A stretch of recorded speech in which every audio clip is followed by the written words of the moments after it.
everybody? What's going on? Hold on, let me make sure we got everything straight here. Sound, everything. Y'all know how it go. We get it together. We got a good one for you right now. You know what I'm saying? We just fix everything here. Make sure we charge them while we live. Give me a second, guys. We'll be all right. Just give me a second, guys. We'll be all right. Just give me a second, guys. I'm just getting this out so we can get you guys in here. Of course, because I was out in the cold. Plus, the past 2 days, it's been like literally today. I think cold here. So yeah, it hadn't been the best here. So yeah, it hadn't been the best of weather here lately. You know what I mean? All right, had to make sure I got that out to everybody. Make sure everybody's watching all that good stuff. Other than that, we'll come back in a minute and get through the rest. Um, Now I'm looking for something and I can't find it. I hate stuff like that. What did I do? Okay, here it is. I'm like, oh Jesus Christ! I just had it in my hand. All right, so guys, what's going on? What's going on? Um, I got a lot to talk about today. I want to wait for some more people to get in here, so I'll just start with the lightest of topics first, right? Um, Jesus Christ, where I go with this one?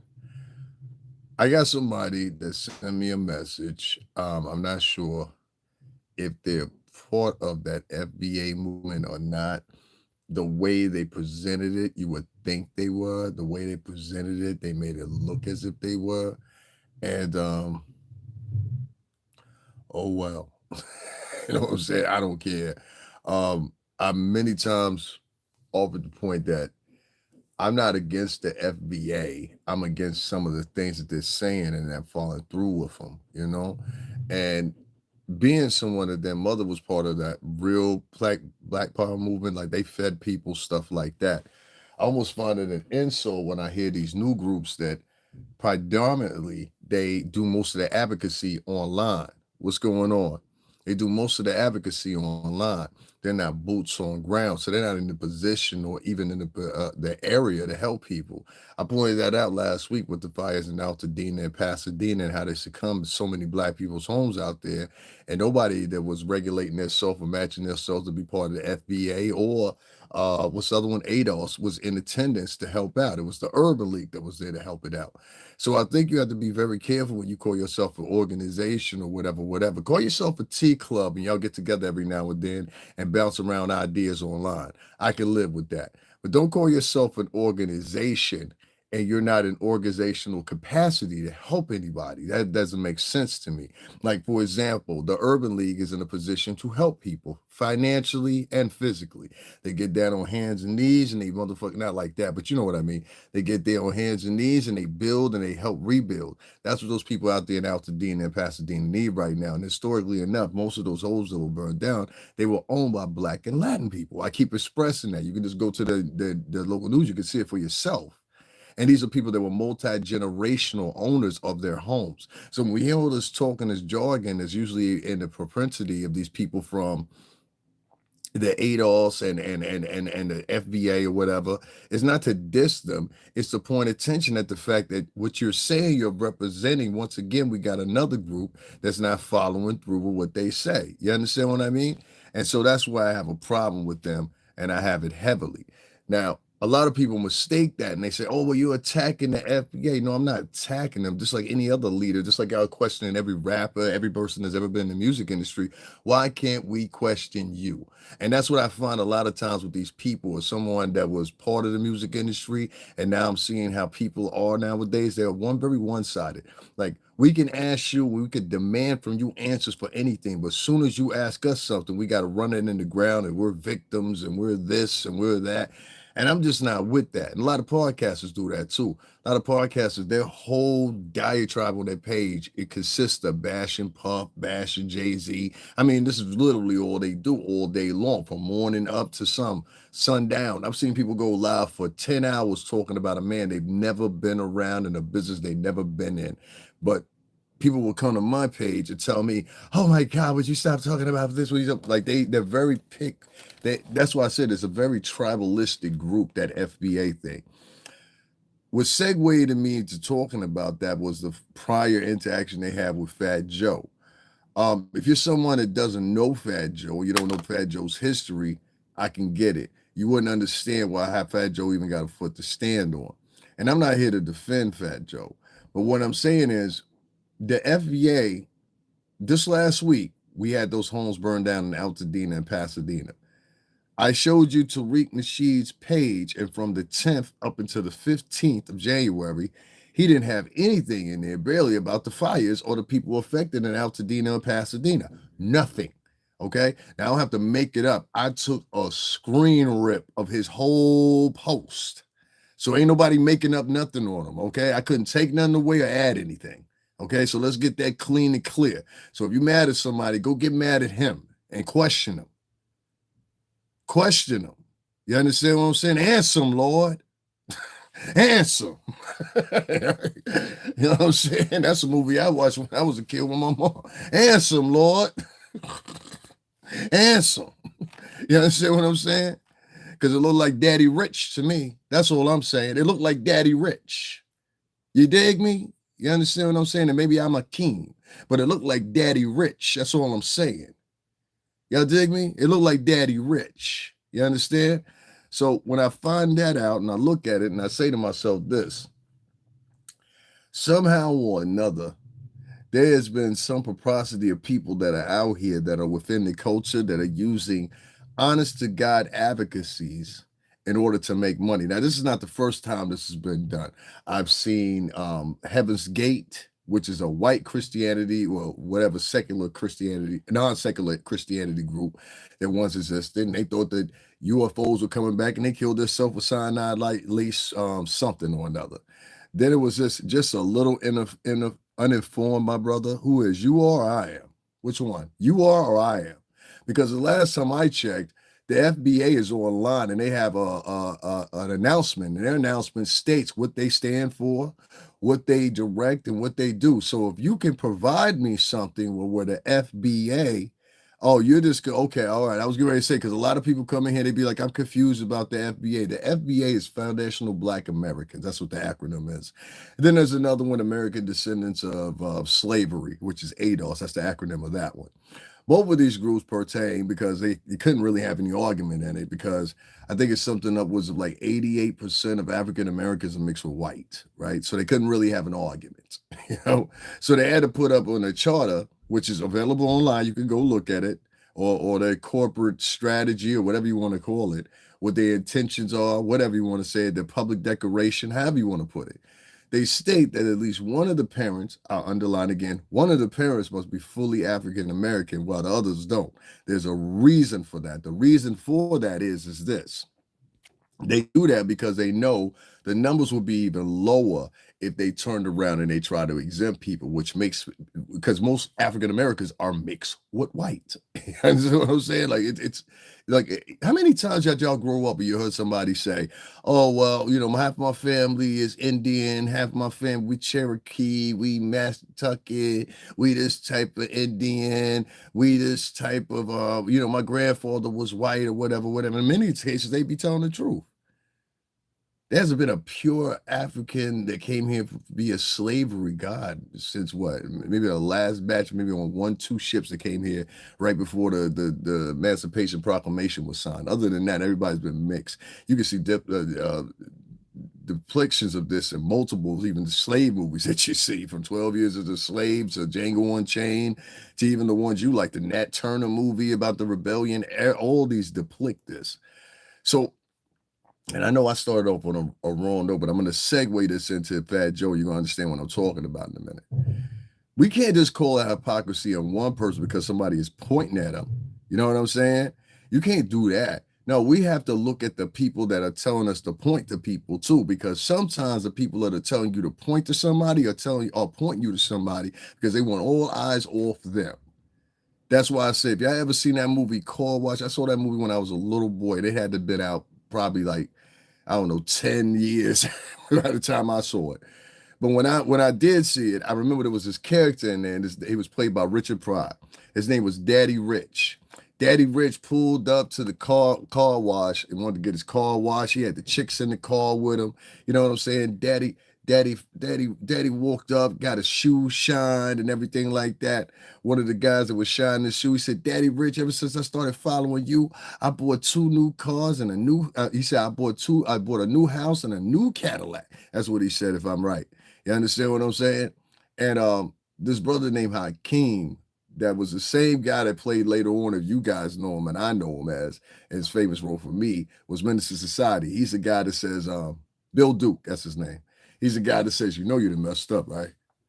And you know you done messed up, right? You know, he's that part that said that. I'm saying it like that for a reason, but he was the guy that said that. But he played in that movie. And that movie came out, I think, like in 1970, 71, well before I was born. And most of y'all listen to me, so, you know. But the fact of the matter is the point in the movie stayed the same. Hakeem was the only one that challenged Daddy Rich. And he said, well, Daddy Rich, where you getting all this money from, brother? Because they always say that brother shit to you. I told you they've been doing that since the 60s or 70s. They've been doing that brother shit. You can tell in the connotation and the octave of how they say it, whether or not. You understand what I'm saying? They really mean it or not. Like a nigga will often say, hey, brother, you got a cigarette? And if you tell him no, he'd be like, guy, that's how I fuck you. No. You know what I mean? Like, you get what I'm saying? So you got to watch the connotation and the delivery and the tone and the octave of when they say these things to you. Nevertheless, in that movie, Car Wash, Bill Duke brought to attention, and there was this one part where he said, answer him, Lord. And he wouldn't answer. Instead, he derived him into something else outside of what the premise of the conversation was. You understand? So, as many of y'all know, I've been under attack from these people before. I've had things said to me before by these people. And I say to myself, well, you know what? I'm the guy 2 years ago, 1 year ago also, that was taking people to all these historically black things. Like I took them to where Malcolm X got killed. I took them to Seneca Village. I took them to a lot of things right here on this channel. And nobody cared. You understand what I'm saying? It wasn't no FBA people that showed up and they said, you know what I'm saying? It wasn't no black people that showed up and said, hey, you know what? Let me support that, bro. You went over there and broke it down. You know, you read all the signs and everything. Just pay attention to what I'm saying here. You wrote all the signs about, you know, Seneca Village and what it originally was and showed the depictions and everything like that or whatever. I said, yeah, that was me. Thank you, brother, except for 2 people. Thank you, brother, for taking us over there. What's up, Ryan? We're taking us over there to see both exhibits, the Latin American and African American exhibit over at the museum. We appreciate that. You know what I'm saying? Like these guys, they didn't even appreciate that. But if I threw something up different, you did. Okay, see, here's somebody who was actually here. She was the only woman you popped up out the blue. This was the only person that donated to me on that day. I tell you no lie. And that live was at least 2 hours, maybe 2 hours and 15, 20 minutes. She was the only person in there. And it was one of my least viewed lives. I'm talking about as far as people being in there, everything. It was one of my least viewed. And there were black people watching me. You understand what I'm saying? So it was very, how can I say it? It was very uncomfortable for one. I felt like I wasted my time. Because make no mistake about it, I'm in this to make money, just like the rest of them. And the difference between why I don't make as money as the rest of them, because I don't have any drama or trauma to offer. I don't come here and exhibit to you guys, hey, this is who I'm beefing with today. There's somebody I watched today that's been live for about 7 hours talking about who they beefing with.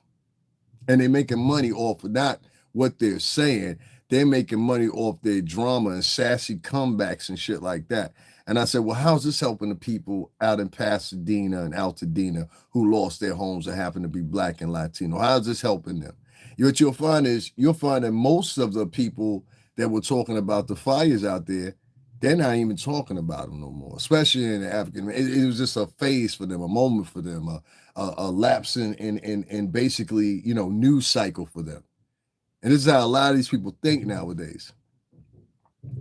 Now, I don't have to, sir, let me tell you something. I hate when people start off with this sentence, you got to understand. Let me tell you about that start of the sentence and why you should eradicate it from your vocabulary. When someone says, you got to understand, you know what they really mean? They mean, let me butt in and tell you what it really is. from my perspective. And that's not correct. Okay, well, now you're saying I'm hating. You're just the type of person I was talking about there. But I'm going to let you stay because maybe you can learn something. You know, when you use project ideology and employed and everything, you understand what I'm saying? When you use hood ideology and apply it, thank you, man, and apply it to every conversation you have, what you're going to find out, you're going to be lost in the world. Like, I'll give you a perfect example. Had you went to go talk to a judge right now, would you be like, you's a hater? My friend, you said you hate. I can hate whatever I want to. What are you? See, this is one of, give me a second, guys. You see the same ideology Jonathan Turk is under? That's the same problem I end up having with people from that FBA and ADOS thing. They're very communist thinking. You understand what I'm saying? And so what they do is, if you don't agree with them, then they call it around. Have y'all seen this technology? I mean, this technique they do now. If you don't agree with them or you do something, this is what they did to Snoop. If you do something that they feel is out of this unwritten set of rules that they created to align, what they do is they will rally around on the whims of the internet. And instead of trying to get rid of somebody that's worth getting rid of, what they'll do is they'll go around and they'll try to like build up a narrative about you to get rid of you.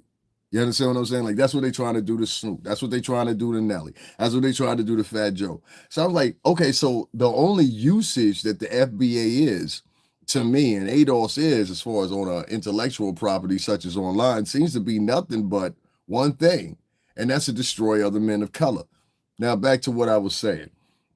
When you say you got to understand, many men over a period of long, including Dr. Malachi York, that was something he used to say all the time. You must understand it. We all saw what he did, right? So there's certain things I don't like when people say. I don't like when they say you must understand. That's one to watch out for. An older black man told me that a long time ago. He said, watch out for that. You understand what I'm saying? Like, for example, let me show you where the FBA fall out of. If you're black in here, you understand what I'm saying, or Latino in here, how come none of y'all check Jake the whole bodyguard? Huh? I bet you love chicken and grape soda. How come none of y'all checked him? See what I mean? That shit is fake. It's a selective type of, of energy that floats from people's words and their octaves when they use certain words to start off their sentence.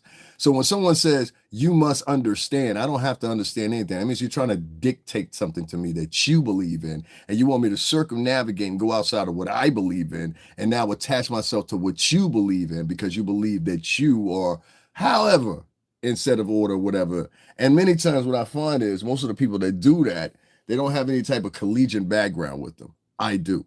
What I find is the most that they have as far as research is personal books that they've read or they chose to read or they've been offered in suggestion by people that have secular thought processes such as their own. Nothing that's outside of the thought process of their own, which is also dangerous. If you only read things that go in contention of what you like, you're going to always find a brick wall you're going to hit. You understand what I'm saying? You're always going to find a brick wall where you're going to hit. And where a brick wall is, your philosophy versus the world and how the world operates. Your philosophy, listen, man, I went to school with a whole bunch of articulated dummies. Trust me when I tell you this. It's one of my favorite qualms I say to people. I love the articulation of bullshit. See, we got a lot of people that know how to articulate bullshit. Hell, one of them just left the White House yesterday. You ain't got to tell me nothing about grandma. My aunt was my 3rd grade English teacher. My other uncle was my 7th grade teacher. You ain't got to tell me nothing about that. There's all articulate dummy right now working at Starbucks, serving you as your barista. Sir, please pay attention that I live in the New York City tri-state area. I'm around civilization. I do not live in the woods. I do not live in the confines of Ohio. I do not live in Wisconsin. I live where real life goes on. You understand what I'm saying? So with that being said, I don't trust people when they say you must understand. And I tell that anybody else as a person of color or just a person in general, Whenever you hear someone erect the words more than once, like they use it once or twice, it might be just the way they talk, it might be their conjecture. But if they say it multiple times, though, what you must understand is what they're trying to do is they're trying to segue you into a thought and process of their own. You understand what I'm saying? So that's what you have to look out for. No, I have the answers for me. And for people that fuck with me, they can have the answers. I don't have time to, I don't have I don't have the allotment of spending time or wasting time. See, I worked in the music industry for a very long time in New York City, 17 years to be exact. I busted my ass. I was there all the time. I commuted from Connecticut to New York. At that time, I was living in a further distance from New York than I am now. And I did that all throughout the week. I subsequently, after that, stopped working for about a year. Then I went back and I went to college. You understand what I'm saying? Which I also was commuting back and forth, back and forth. You know what I'm saying? I don't know who you are, and I never met you, and I never worked with you, so I don't know who you are. So if you're just saying that to be saying that, I notice a lot of people are doing that nowadays. That seems to be their thing. Hey, if you choose to go that route, you better be like me, Choke, Gary, Dane. You better be able to prove that shit. Because if you don't, you just canceled your own career. So don't come in and say, "Oh, I know about the music industry." Da da da da da da da. Da. Nobody knows you. Nobody can quote you. Nobody can tap you. You know what I'm saying? Yo, do you know so and so? Whatever, whatever. What was my? I don't know. You asking too many questions though. We're not friends. Yeah, he was trying to interrupt the show. We had to get rid of him. He was asking too many questions, too many questions. Right? You see how he get that was probably somebody black. But 9 times out of 10, pretending that they was something. Now you're not getting no information out of me. That's how they try to do. They try to ask you one question and they segue that into another question. He thought he was slick. You know what I mean? People like you just saw demonstrated right there. I don't care if they're black, white, polka dot, and all. What's the name? In all retrospect, I believe that was somebody that was black pretending that they were white. A lot of people in the black community have some issue with doing this thing where they create, like the women I've noticed, they create a profile and pretend like they're a white woman. Then the black man will create a profile and pretend like they're a white man or a Latin man. Like, you know how demented you have to be to do some shit like that? And then they'll say all these racist shits, and it's crazy. Jake trash, but you got to get out of that. Man of color. I don't have to get out of shit. Here's another one. Then when I try to tell you, listen, listen, yo, I can't make this up. This is how slow these people are. And that's why I like I say, yo, I can't, nah, not nowadays. Y'all just heard me tell homeboy, right? I said, yo, when somebody comes in, they say, you must understand, that means they're trying to circumnavigate your attention into their thinking process for whatever intention they have, right? Let me tell you how this dumb motherfucker counters it, right? Yeah, we going in on you. First of all, that was the dumbest comment ever.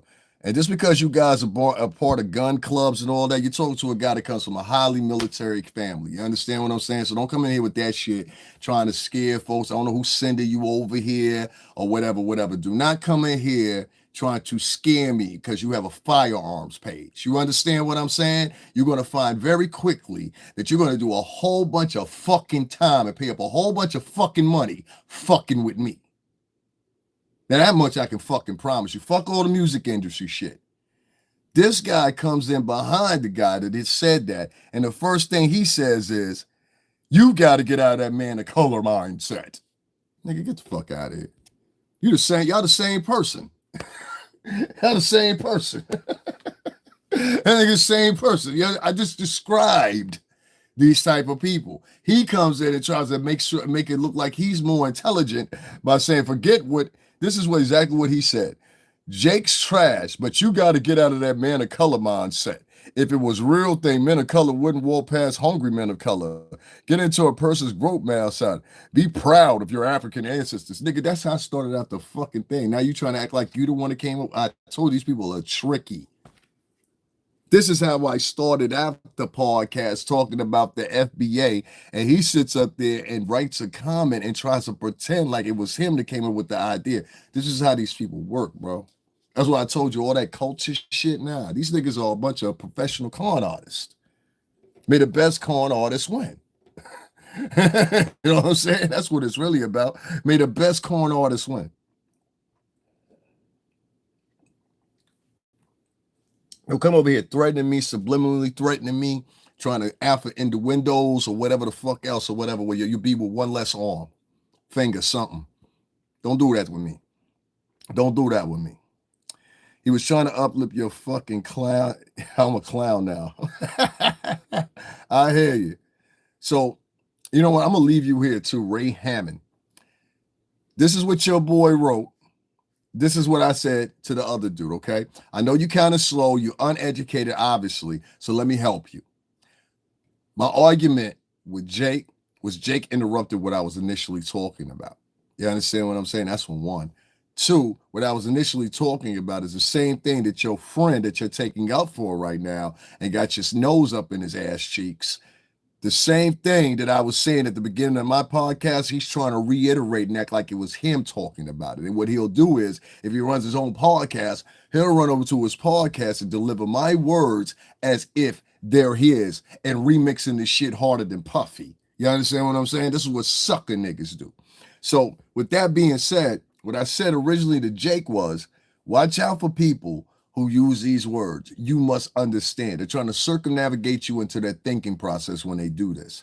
Your friend that you got your nose up his cheeks said this. Jake, which is the guy I blocked, is trash. Now I said once again, before I read this, pay attention. I said you've got to watch people that use that you must understand mentality or words. Because the first thing they're trying to do, they're trying to circumnavigate you into their thinking process. I'm not with it. You understand what I'm saying? He rebuttals that and thinks that he's the bigger mind in the situation when he says that they are not going to catch up on it. Jake's trash, but you got to get out of that man of color mindset. I just talked about somebody that wanted to circumnavigate me into their thinking process. And now here's another dude following behind him trying to diss that dude by doing the same thing that the other dude did. And you too slow to catch up, Ray Hammond. You too slow to catch up. You understand? That's why niggas like you raised by single mamas is a problem in America. Been here 4 months and no subscribers. That's a dummy account. That's why people like that are a problem. You notice he ain't had nothing else to say, did he? He ain't had nothing else to say, did he? He ain't had nothing else to say, did he? He ain't had nothing to say.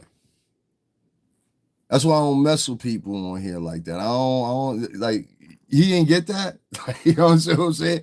I'm sitting here explaining and giving an effigy of what you're doing. You understand what I'm saying? And what I don't like. That's why I try to tell y'all they all the same pattern. A lot of these people, they think like communists now. And a lot of them come from it. A lot of it comes, and I'm not attacking the women, but I'm telling you, it comes from the collegiate institutions that a lot of these ladies are indoctrinating themselves into. And I'm going to tell you what I mean by that. I went to college, so I know what the hell I'm talking about.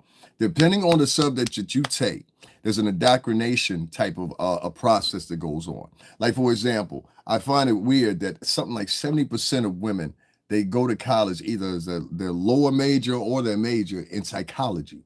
Matter of fact, let's look up how many women actually go to college for psychology. I don't want to say it. I want y'all to see it.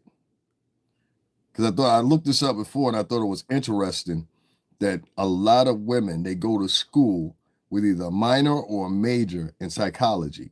And I believe that same psychology that they learn in these institutions, they then come out and they use the psychology against men. That unbeknownst to them, psychology majors, hold on one second, excuse me, majors.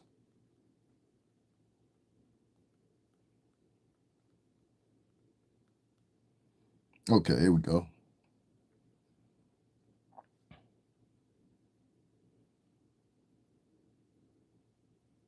Yeah, that's interesting too. But listen to this.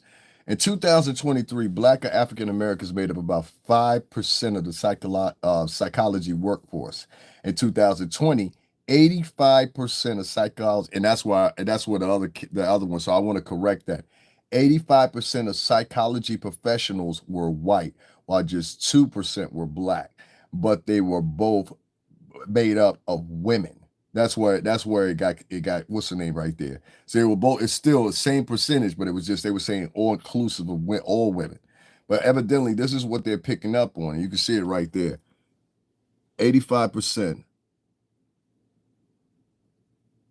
So it's not even exaggerating here. 85% of women, yeah, here it is again.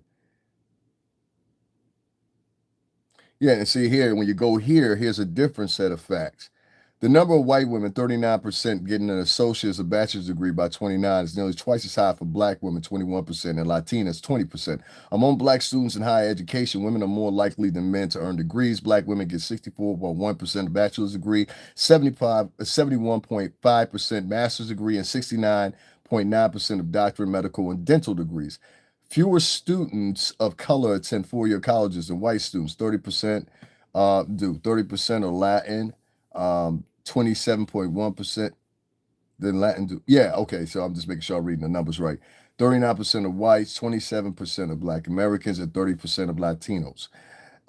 More than 64% of white students finish a four-year degree within 6 years compared to 55% of Latinx students, blah, blah, blah, blah, blah, blah. This doesn't specifically get into psychology majors, though. I'm going to do some more investigation on that or whatever, but yeah, it's a high number within that 2% that was represented and spoke there. That these women go to college for psychology degrees. And they said, all inclusively, it's like 85% of women are going to school for psychology degrees. Why is that? Because a lot of them enact the same psychology on offline and online once they graduate. When she say, James Johnson, shout out from the Pointer Sisters. Tell me, brother, what have I done to you to make you mean and treat me this way? Come on, start your revolution. And James Johnson, where is he at? Let me see him. I ain't see him.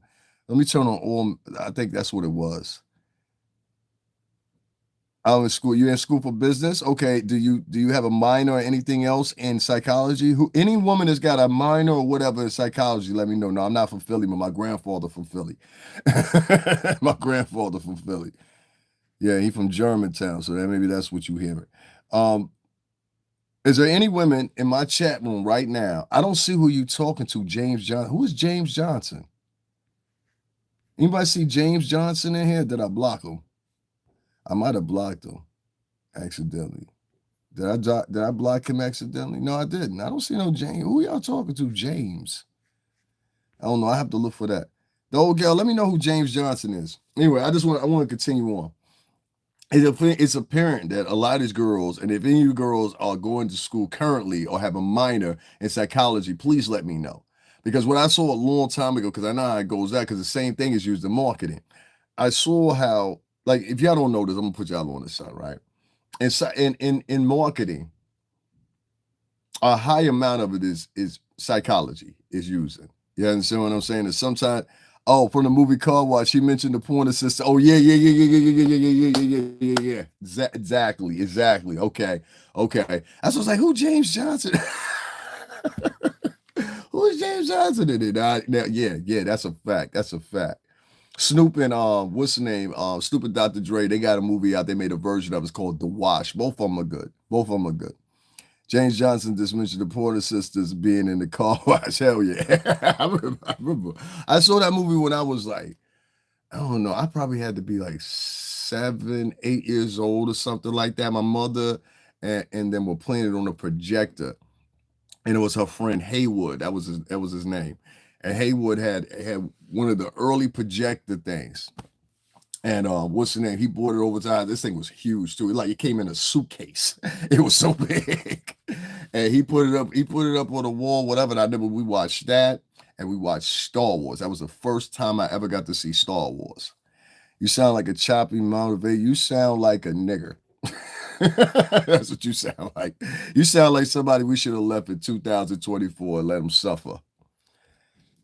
That's what you sound like. Okay, great, man. You see how he got to come in for 2 seconds. He wrote all that out, came in for 2 seconds and was off of there. I hear you. That's all right there. That's a particular vlogger. It's this little heavy set man. I'm not gonna put y'all on to him. He's very sad. So y'all ignore him. What he does is he goes around and he harasses people's chat rooms, he flags people, whatever. Then he gets on his podcast as soon as you call him out crying and begging for cash apps. This is what this man does. He's a very pathetic man. I ain't gotta say no more. Anyway, I'm going to show you how this ideology works, this group thinking and tribalistic form of thinking worked against Snoop Dogg. And I gotta say, man, it's crazy. You know, a lot of people are trying to cancel Nelly. They're trying to cancel Snoop Dogg, and they're trying to cancel Rick Ross right now for performing an inaugural celebration, which wasn't even the actual inaugural celebration. It was an inaugural celebration for crypto investors. And it just happened to be that this crypto investment group was mostly made up of people that were Black and Latin. And so they had their own separate event. It was adjacent to this event, but amongst many events that was held for the inaugural ball. And first person to come up and speak up was, see, you got a lot of these people. I keep telling y'all this. There's going to be a lot of people out of this woke shit that's been going on for the past 4 years that y'all going to see disappear. You know, a lot of stuff happened during that little 4 years, and most of it was getting back on board and getting back to the country being right again, based off the pandemic we were coming after. So it wasn't room to pay attention to a lot of things. So Joe Biden, that constituency, it kind of paved the world forward of where we were at, where we're going, and what we need to stop is, I think, a process that needs to go on now. This woke thing has gotten so out of hand. And what I mean by that is one of the tenets of the woke culture that came out of that was canceling people. For all y'all to think Davin tripping, he's not as serious. Yeah, I don't worry about them. That's people they send over here. Don't worry about it. Some of them, they just ain't at the mental capacity to catch what I'm saying, as I improved 2 times. I told one dude, I said, yo, you're not going to get me with using manipulative speech or words to try to convey me and matriculate me into going into your thinking process. And now we start having a whole conversation about what you want to talk about. His friend came in right behind that after I blocked him. The first words he say is, hey, I think Jake was wrong. But what you must understand is you got to stop using the word men of color. I said, you just came in and did the same shit he did. So you get what I'm saying? It's a loss of, as far as mental capacity. A lot of these folks, they think they're smart, but they ain't got the, what's the name? They ain't got the background. They don't have the collegiate background. They don't have the work background. They have nothing that in their background that states that they're anything what they're presenting. And that's the problem I have with people. See, out here in the world, you can't go and say, hey, I'm a lawyer, and you didn't go and take the bar. You can't go out here saying, yo, I'm a plumber, and you ain't go out here and go to plumber school. You can't go out here and say you're an electrician and try to fix somebody's electricity, and you ain't went to school to become that. You understand what I'm saying? We have a certain group of people that's within the culture that pretend and try to sit on this web ideology, meaning like, this is their brain. They're not smart. This is their brain. The Android, the iOS. This is their brain. And without this, you got the same typical dummy that you had before he had this. I don't know what part y'all don't get. These Google smart motherfuckers that be out here, they don't know shit. Half of these motherfuckers can't even read when they trying to read you something. Y'all ain't peeped that? Half of them can't even read when they trying to read you something. I got the T right here, and they be trying to read it.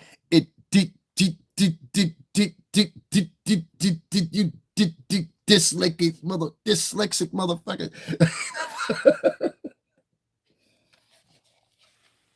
Half of the people y'all listening to his podcast didn't even graduate high school. How's that feel? And you taking life advice from a high school dropout that got lucky on getting AdSense revenue. You know what I'm saying? A lot of y'all sitting out here listening to Stone Cold Criminals and talking about Dan Lewis. Listen, I ain't never go to jail for doing no drugs, but I know a motherfucker that did, and everybody over there like you Jesus. That's what I'm saying. I was like, yo, this is basically a whole motherfucker that goes around and talks about other people's prison experiences. I can't get down with no holding. Like, listen, man, I don't know nobody. I'm gonna start having some of my boys come in here, whatever. I'd already thought about them. I gotta have selected people because y'all come in with that chat room shit like y'all doing here. I know some niggas like really they'll look up your shit and got the means to do it. They'll look up your shit, come find you. Like, for real, I ain't playing with you. Like, you know what I'm saying? Niggas see me on here by myself. And that's the thing I love. Yeah, I'm by myself, son. You right. You know what I mean? Then everybody show up, this shit get different. Ain't that how it go? Hey, yo, G, ain't that how it go? Hey, yo, let me stop saying that. Ain't that how it go? Oh, shit. He do know them niggas. I don't try to be violent with nobody and nothing like that. I don't try to start fights with nobody. That's just not my resume. But if you fuck with me, you will quickly find out you are not as tough as you think you fucking are. You understand what I'm saying? You are not as tough as you think you are. I know some tough motherfuckers. Now, anyway, long story short, and they do horrible things to you. They be told it used to be 2025. They still in here talking about fighting somebody. I'm fighting. You want to fight? All right, let me stop. Because that shit pisses me off. I hate people that go around. Because if you watch how I started this out, I hate people that go around and they try to just come in people's chat rooms, say all kinds of obnoxious shit to them. And then when you say something to them, you know what I'm saying? What's cracking dog up? Like niggas like you. Like, what worth is a nigga named Trap Zone in my circumference? You've been here for 10 years. You got 4 subscribers. That means you're a loser. You understand what I'm saying? You haven't even figured out how to utilize, take your time to make some money. Why would I want a nigga named Trap Zone in here? You get what I'm saying? Like, you have to differentiate your Negroes and your white folks and your Latinos nowadays. Because a lot of these people, just for the sake of the word, they ain't worth nothing. What worth would it have having some dude named Trap Zone in here? You know what I'm saying? Who is this guy? Nigga, you'll never figure out. I don't even care what you had to write. I really don't. Hey, man, to take his time out of his day to write something about me, that means, nigga, I'm somebody you admire. That's what that means. That means you interested. You wouldn't write a comment on a man's page you wasn't interested in. That means you probably work alongside white supremacists because you don't want to say what I got to say. Mind you, I don't go on none of these people's pages and write nothing. But that's going to change up too. Oh, yeah, that's going to change up. We were just talking about that today. That's going to change up. If you can feel friendly, I'm going to tell every last one of you motherfuckers that come over my page and start problems or send people over to my page to start problems, it's going to be a new day in a minute. It's going to be a new day. And if I were you, I'd cut that out now. That's all I'm going to say. Because you don't know who I know. And I'm going to leave it at that. A lot of people be on here trying to act like they the big Billy Badass. And this ain't actually the block, son. Because this is actually the block a lot of y'all would have been done with a minute ago and dealt with. But being that we in this PG-13 world, please don't feel comfortable to come over here, threaten me, represent yourself with gun pages or any of that shit. You understand what I'm saying? To try to scare me. You see me by myself, homie, but I'm not by myself. And I would see the Lord tell me, be quiet, Dad. Don't say too much. Yeah, don't say too much. Don't say too much. Don't say too much. I got you. I got you, Lord. I got you. All right, so we're going to get off that one. See, what God don't want me told like that, that's what he do now.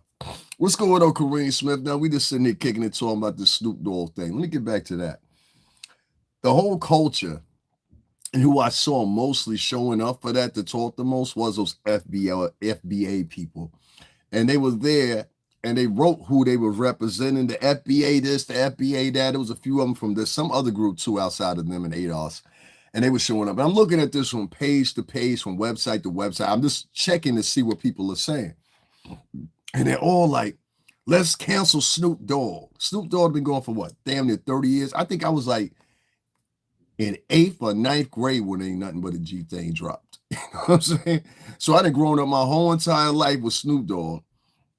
It ain't nobody's parents screaming, let's cancel Snoop Dogg.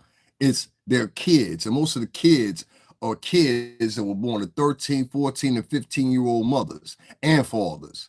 I don't know why we keep leaving this out of the equation. We got to stop doing this. It was a lot of teen mothers in the 90s and the early 2000s. And now your Tasmanian devil-ass kids are running out here running amok, wearing purple, and some of these girls wearing cotton candy colored hair and shit. Like, I don't trust no motherfucker wearing multicolored hair, man. Especially if your shit one color at the top and another color at the bottom. I definitely don't trust you. That means you confused on top of being confused to me. Have you had a streak, or I've seen it look elegant with the pink hair or cotton color candy hair? I'm like, what the fuck are you wearing pink hair to? Like, you gotta accessorize the hell out of that. Snoop Dogg can't be canceled. I said the same thing too. But for the fact that people to be celebrating that, or and Fat Joe for that matter, can't be canceled. You understand what I'm saying? Like, I don't know if African Americans feel this, and I say this for somebody that's biracial. Like, how can I say this and be respectful about it? The one thing that y'all be having messed up is about Fat Joe could leave regular hip hop in American form tomorrow. And he could say, yo, I'm not doing nothing but hitting the Latin circuit. You ain't gonna stop none of his money. In fact, his money might even increase more because of y'all motherfucking convictions to try to cancel him. I'm trying to tell you that's the way it's going to go. And a lot of people don't believe that. You can go listen to whatever vlogger you want to. These vloggers, a lot of these guys in the music business, they ain't seen a chart in a minute. A lot of these guys that used to be in the music business, they're not still around it. Like they can't even go around certain people in the music industry, and doors is going to shut on them. They're very different from me. I tell y'all that all the time. You know what I'm saying? Yeah, they got a person they talk to here, they talk to there, they talk to here, but a lot of people have burnt their bridges in the music industry as far as people they can reach out and talk to. Some ain't like that. You understand what I'm saying? There's some exceptions, but the majority of them that used to be like in the industry, artists or whatever, now they're jumping online, their talking has closed up a lot of doors for them. You understand what I'm saying? That's not the case with me. You understand what I'm saying? I never sat down and anybody did a Barbara Walters interview for some couple of dollars, and I ain't going to either. I don't want to talk to name one of you motherfuckers. All of you are disloyal for the most part of it. You understand what I'm saying? You're not conventionally helping anybody except for yourselves. You don't look nothing for nothing but information you can gather, and most of you come over here and listen to somebody and throw it up on your podcast. But a lot of these people that y'all hear talking online about the music industry and trying to divulge secrets or whatever, they telling that shit because they can't go around. There's no options for them. It's still options for me. That's the difference. So even down to the women that are getting interviewed, there's no options for them. You understand? Which I'm gonna get into that in a minute too. But I just want to go back to Fat Joe. Even if you try to cancel Fat Joe, even if you try to cancel Snoop, Snoop is an international star. Just because you say you cancel this Snoop and you live in fucking Oakland or you live in Florida, whatever. People in Paris don't give a fuck.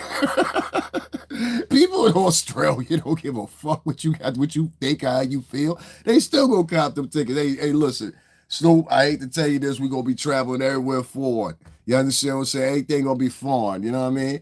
So that's what it's gonna be. You understand what I'm saying? You think, okay, let me give you an example. You think if Daddy Yankee tomorrow said, yo, listen, I ain't gonna do no more American concert, he gonna end up broke?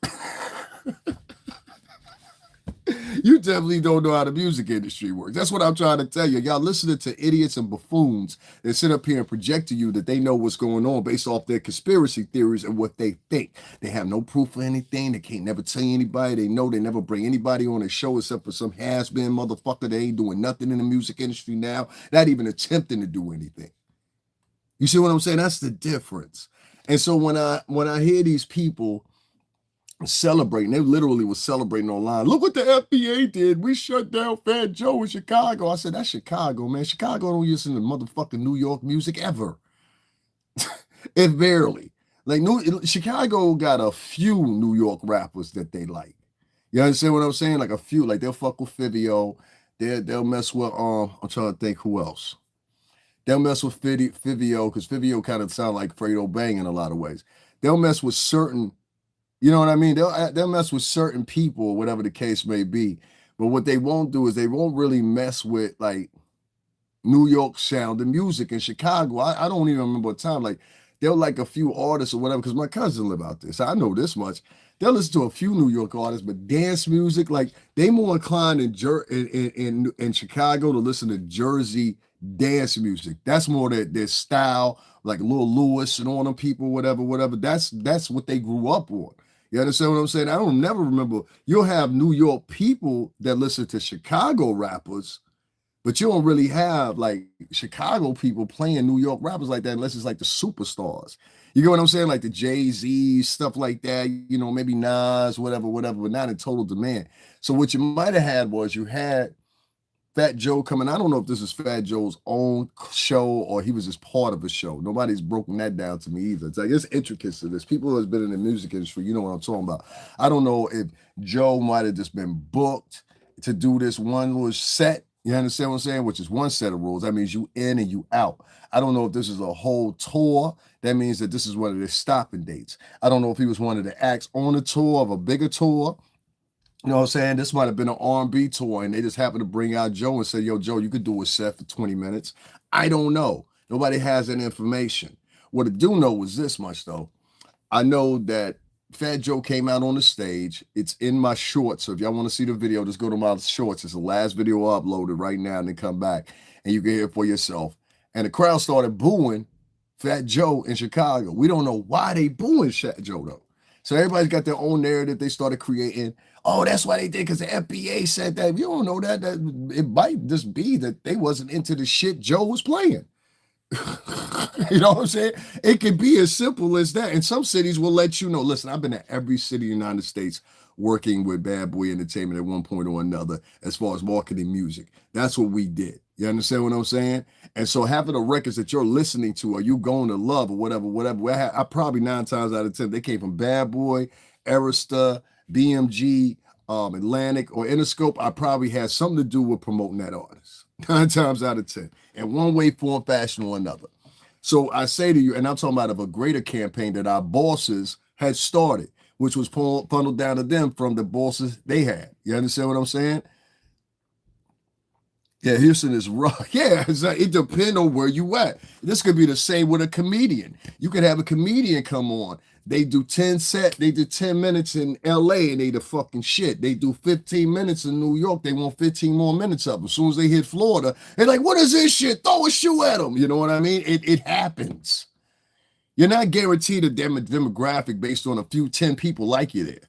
You understand what I'm saying? There's got to be thousands of people like you there. So I don't never remember, and maybe I'm wrong, but I don't never remember Chicago being a huge market for Fat Joe. Chicago has a Latino population, but it's I won't say it's small. It's mostly Puerto Rican, which may help out for him. But they're not good. I think that show was that show on the west side? Was that show on the west side or the south side? Y'all know? If somebody knows Chicago, let me know if that was on the west side or the south side. Because depending on that, them niggas would have went to that shit. You know what I'm saying?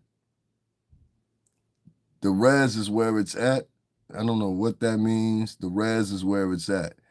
I don't know if you mean B. I don't know if you're talking about what's the name? I don't know if you're talking about Connecticut. I don't know what you're talking about. Like, clear that up for me, because I don't like blocking niggas for no reason. So don't come in here with goofy shit. We don't have goofy energy. No goofy energy in here. You understand what I'm saying? Like, I don't play that. I don't do. We're not going out for drinks. You know what I'm saying? Like, you know what I mean? Be a man or a woman. They want to cancel Nelly. Because Nelly said, yo, I need the money. Was it Nelly that said I need the money? I think Nelly said I need the money. Okay. If you mad at Nelly for taking the money, then what do you have to counter offer? Watch this shit. See, this is when that FBA shit and that ADOS shit start looking fake for what it is. That's what I keep trying to tell you. These niggas trying to cancel niggas at the same time telling niggas, you better not take a job because ultimately I want you to be as poor as I am. You understand what I'm saying? I want you to be as poor as I am, and then I'm comfortable with you. And then I want you to start over so I can compete with you, and hopefully I'll beat you. You understand what I'm saying? Because now you older. Like, is that how it's supposed to go? I don't understand what it's supposed to mean. Do you mean they done made too much money now? They shouldn't make no more money? Somebody help me out here. I'm trying to figure out, because this cancel shit comes from a fucking long time ago, but it really comes from what whites used to do to blacks. And now blacks want to employ it. I guess it is Stockholm Syndrome. All the attributes that they learned from their fucking oppressor, now they want to inflict on their own. It was Soulja Boy who said he needs the money. It was Soulja Boy. Okay, I knew it was one of them. That's why I said, was it Nelly or was it, you know what I'm saying? I said one of them two, because Snoop, he always performs all the time. Rick Ross, he always performs all the time. You get what I'm saying? Like, they're not out of circulation of performance. For Christ's sake, Snoop just did the Olympics. You get what I mean? Nelly and Soulja, I don't see that as much. I worked on one of Soulja Boy's campaigns when he was part of Interscope. It's on his page. I've worked with Soulja Boy before. He's a cool ass dude too. Last time we did an in-store for him. That was the last time I saw him. We did an in-store for him at Queens Coliseum Mall. And Nicki Minaj was out there that day. And we didn't work with Soulja when he was with Interscope. I went through 3 different distributors. BMG, which is Bertelsmann Music Group, Atlantic Records, and then finally Interscope was the last place I was at. But they were all our distributors. This is a time when mostly I don't remember, but they have physical entities like CDs and DVDs, shit like that. Now it's just straight digital, so you don't need those places. So that's why files. I just want to throw this in. I watched how, if you live in the New York City tri-state, you remember watching how files from places like LimeWire and what was the other one? Those are the ones they took to court. I forgot what those guys' name was. It was LimeWire, and then there was another one. But they actually completely destroyed 4 markets in New York, 4 store chains in New York at the same time. Tower Records and on a Deuce, Virgin Mega Store, which I tell people, and I took people up there before. We used to walk through Virgin Mega Store. You could walk all the way to the back. Napster, that's the name of them. You could walk all the way to the back there, and we could walk through Virgin Mega Store, walk all the way to the back of it. There was glass doors. Walk through them glass doors, and then we would walk right into our office. I could walk from either side of the block. We used to do that show all the time. Napster. Yep, Napster is who, in my opinion, iTunes got their idea from. They took everything that Napster was doing. Napster went under federal scrutiny and got fined all types of money, only to see Steve Jobs later on do exactly what they were doing.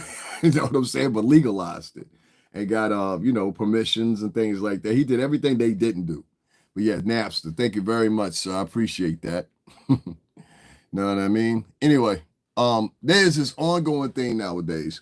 We have people in the FBA and that ADOS movement that basically what they want to do is anytime you are a person, they have elected themselves as some type of charter board or overseers. That's what I look at them at. I look at them kind of like, you know, when that movie Life with Eddie Murphy and Martin Lawrence, and you had the one dude that was an overseer. He was a black dude or whatever that was on the jail thing or whatever.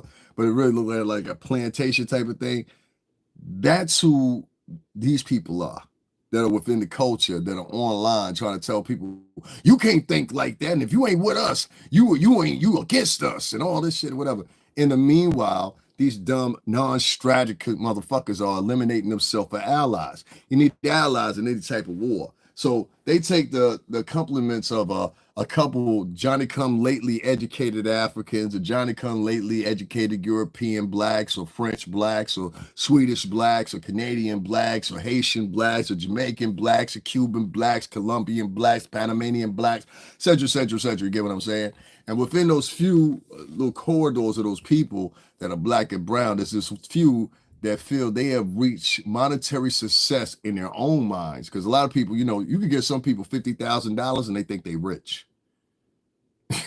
You know what I'm saying? Like you could go get some niggas $100,000 and they'll think they rich. You know what I mean? Like for real, they'll think they rich. You could give some people $1 million, they don't even know that they're gonna take 32% of that in taxes, so you're really gonna be left with like 700 or something. They don't understand that, but they think they know money.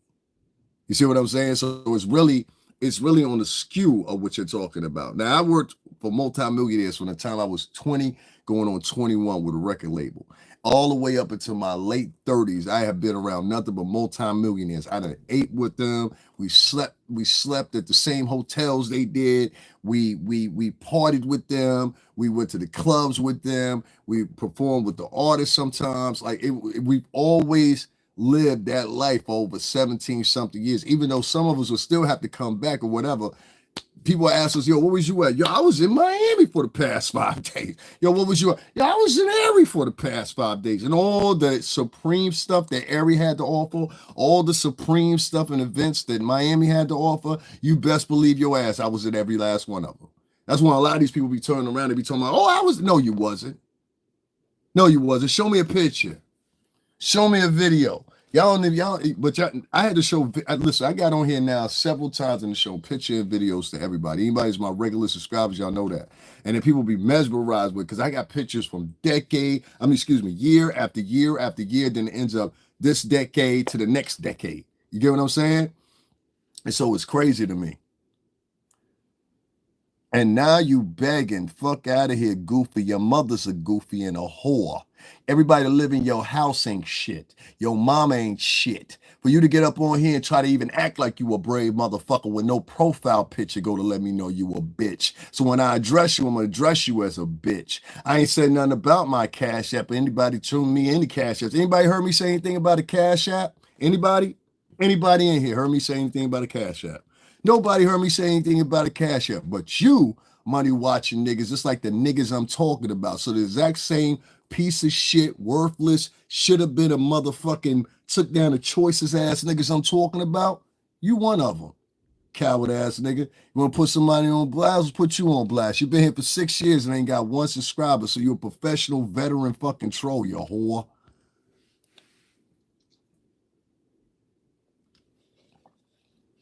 That's how I get rid of them type of guys. I love when they come in here and they're exactly what I said they were talking about. Now, we don't use that term up in here. You come up in here with that term, first thing we do is get rid of you. Anyway, you see what I'm saying? You got so many people online that are against you if you got this face and you got this skin tone. Trust me, it's gonna change. It's changing now. It's changing now. But you know what I'm saying? You got, and this is how it goes.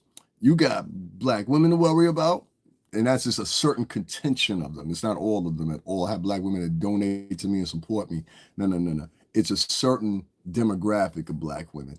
So that's the first ones you got to worry about nowadays. Some of them types, the ones that think like them, those particular ones in that demographic, within the demographic, they're worse than the KKK itself. Trust me when I tell you this. Because people are more inclined to believe them because of their skin color.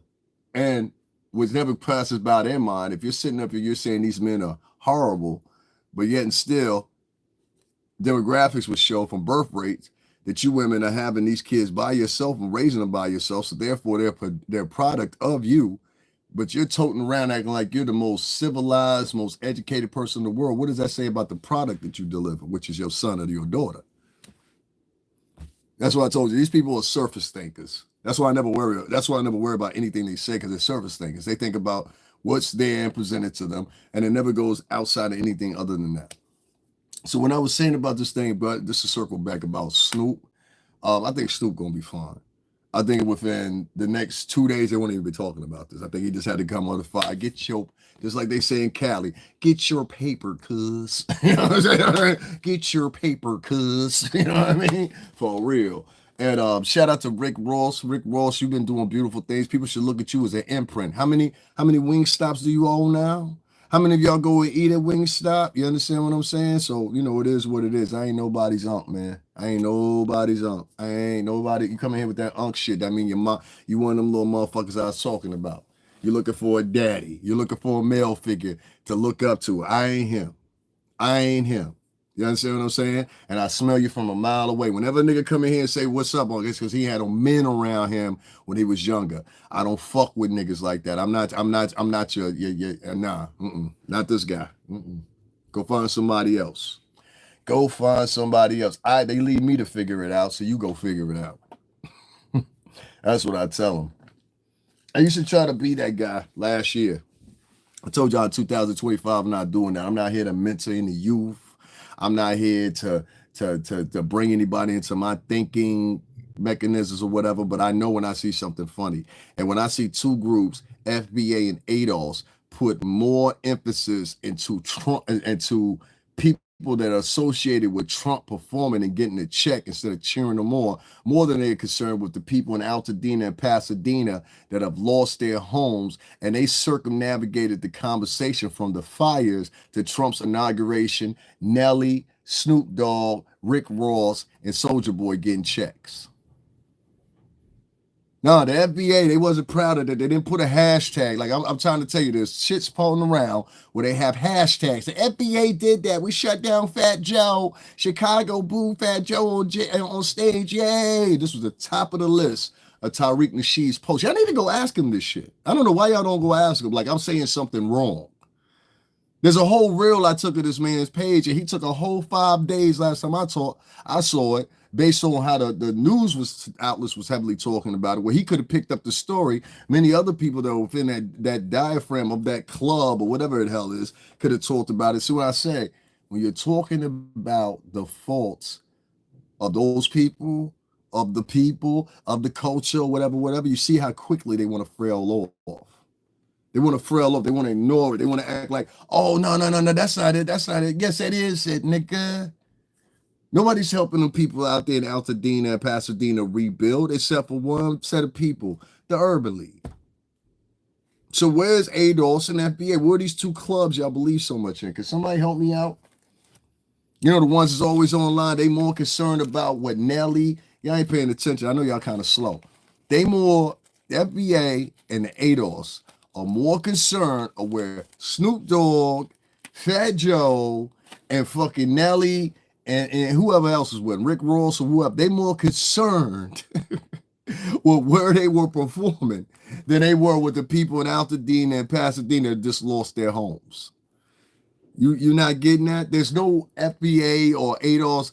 Where are some people from FBA or ADOS that can go out there right now and say, hey, you know what?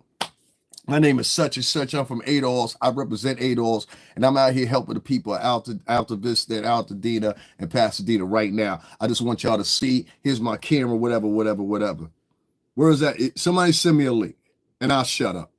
I swear to God, I will. I'll shut up. Somebody takes a video and let me hear them saying, hey, I'm so and so.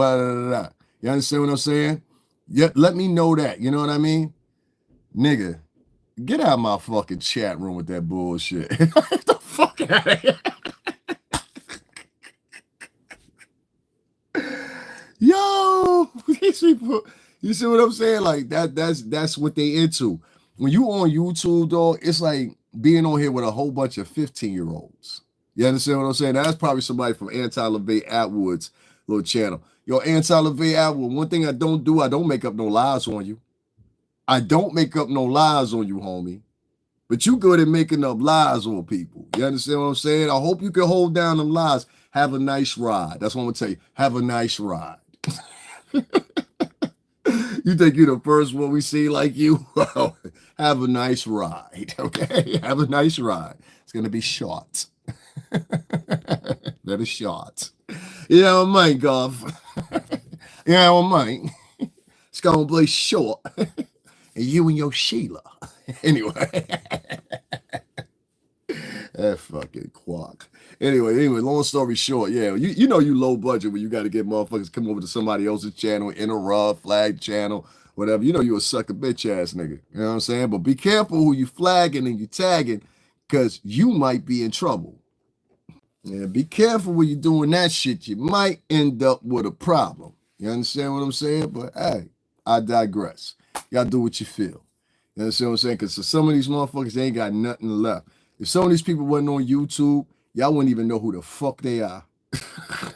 Like, seriously, you wouldn't even know who the fuck they are. Like, listen, for example, if I'm just known in the New York City tri-state and the places I traveled in New York, in the United States, right, with that company that I worked for so long, I still had better experiences than you. I've done more than you'll ever do probably in your life or whatever. And to the average ear that has not done anything in their life, the first thing that comes in their mind is jealousy. That's the first thing that comes in their mind. That's why you heard motherfuckers writing the shit they was writing. I don't like him. Why? He too confident. That's why I ain't like Kanye. He too confident. What type of fucking woman in your own culture tells you too confident but wants you to big up her confidence all the time? Nah, that's what you call a misandrist. You understand? That's why I couldn't. I didn't even want to get into that, but I couldn't obsess any kid to that. I couldn't. Not that type of culture. That's why I'm opting out. I'll let y'all know from the get-go, I'm opting out. I think have you, like, I'm trying to figure out what y'all so proud about. Like, you hear all this proud ADOS talk and all this FBA. What y'all so proud about? Can somebody help me out with that? What are y'all so proud about? Somebody write in the chat. I want to know exactly what y'all are proud about. Can you help me out? Can someone help me out? What is the FBA and the ADOS so proud about?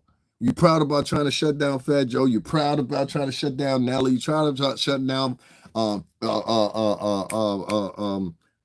Soldier Boy? What are you proud about? I'm trying to figure out what y'all so proud about, because you're not doing nothing.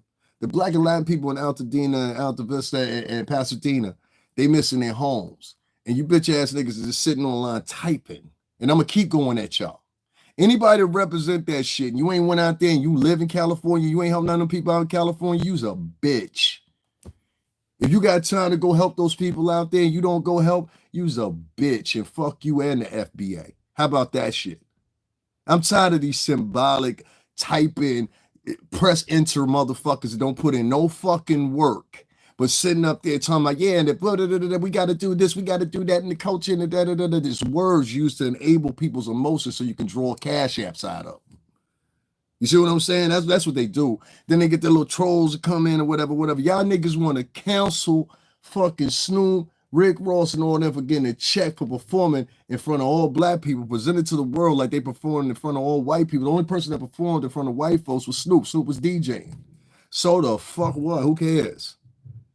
Was you going to offer him a job after you shut down the music industry? Who's offering jobs? I need a job. I need a job in the music industry right now. Any of y'all want to hire me? Any of y'all? That's why I have to make my own way. You understand what I'm saying? That's why I told you when I get to the top, baby, don't ever come ask me for shit. I don't give a fuck who it is. You understand what I'm saying? Don't ask me for nothing. Nothing. You understand what I'm saying? Unless I want to help you. But especially the quote unquote culture that try to stop you, definitely raise an eyebrow with them niggas. Like most of them motherfuckers that's in that shit. I wouldn't throw a life rap to your motherfucking ass. I wouldn't piss on you if you was on fire, to be honest with you, most of them. Because most of those people, if you notice, only thing they do is just run around and harass people all the time. They don't never have nothing to offer. They don't never have no real arguments. They don't never really have no real injection as far as conversation. Only thing they want to do is argue back and forth. That's why your hair's short. Why you got that hat on? Like just real teenagerish type shit. You understand what I'm saying? There ain't no money in that for me.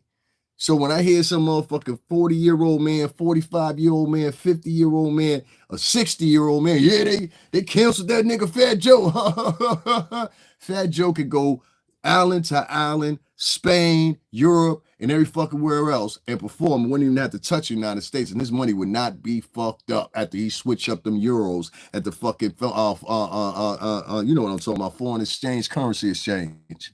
Hey, what's going on, B? I don't know what you talking about. I just said misandrous, brother. You know what I'm saying? I don't need nobody. I don't need no help. I know what a misandrous is. A woman that hates men. You know what I'm saying? I don't speak Slavic languages, so peace. He probably thinks I'm African because I got this hat on. A lot of Africans, they wear this hat. And there's another reason I'm wearing this hat. Whole another reason I'm wearing this hat. Only person kind of picked that up is Huggy.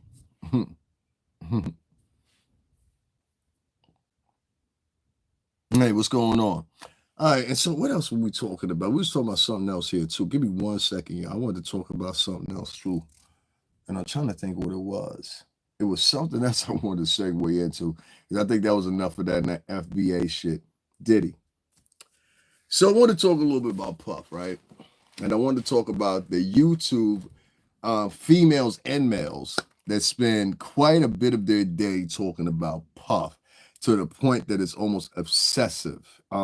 It's almost sickening in some cases. The polarity and the sheer tenacity that some of these vloggers go through in order to bash Puff. So I just want to talk about the behavior, and then I'm going to circumnavigate into something from yesterday. It was a reason why I didn't go live yesterday. I was into something. I was checking something out. You know what I'm saying? I wanted to know what was going on. You know what I mean? Ah, shit. I wanted to know what was going on with something. So, oh, good. That's make sure y'all send cash out so I get like 5 more of these. This is what keeps us going with thank you very much. When we're vlogging these things right here, I got about 5 of these. I need about 3 more to charge up all my shit. So make sure y'all, you know what I mean, donate, hit the cash app up, whatever. Support that. I appreciate y'all. A lot of these female vloggers and male vloggers, I've noticed, especially when I'm talking about the one over there in England. I ain't even gonna say his name no more. The one over there, because they really ain't worth talking about, because that whole setup gonna be that boat got a hole in it. Trust me, they even know the boat got a hole in it. That's the funny part about it. But I ain't even gonna hold you. You know what I'm saying? But trust me, there will be some survivors and there will be some goners. But anyway, long story short, I'll talk about that another time. People like him, people like a couple other vloggers, what they do is they sit around and they conjecturalize all these stories. And what they're starting to do now is what I told y'all a month ago. A month ago, I told y'all wasn't here. I said, listen, that Diddy news is going to start drying up. So a lot of these people, and they did the same way what they did with Jaguar Wright. They built their channels based off Jaguar Wright. And what happened was the story didn't sustain the life of their channel. You understand what I'm saying? Like some people, they go out of their whim, they hope that Jaguar will do something so they'll have something to report on. Some people go out of their way to report on Diddy because they feel they'll have something to report on. But what happens is there's these spurts in things that happen. I can't say too descriptively, but there's these little spurts of things that happen where there ain't no news. And I told niggas, I said, ain't gonna be no news about a month and a half. So all y'all that built y'all channel off of this. So they started getting in ingenuity. And so what they started doing is they got engineers is what they started comprising or walking back past stories, right? So say it was something that they reported on a month and a half ago, right? Like his cell getting raided or whatever, which it wasn't an individual in his cell. It was a whole damn jail. And I told why this was. There was a man there and two other accomplices. I told this is local stuff. I live here in the New York City tri-state. So you listen to somebody in Milwaukee tell you this story or whatever, this ain't even to help Puff. This is the truth. There was a man that was convicted and he was there way before Puff was even there in the same MDC site. This man had hired a woman and another man that were part of their they were part of their crew. I'm gonna say it like that. And he told them to go out and intimidate go out there and intimidate witnesses and stuff like that for his trial because he had been sentenced or something like that, right? He was going up the hole for a minute. Y'all can look the story up.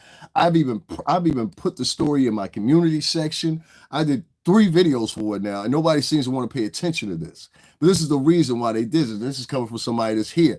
I literally had a cop on my shit tell y'all the same thing. Y'all like, That's why I said I can't do it with these newfound new blacks. Like these motherfuckers, like if they want to believe what they want to believe, that's what they're gonna do. It don't matter if you got the fucking 10 commandments in front of you. They don't care. That's just how they think. You know, that it's all that sassy raised by mama energy.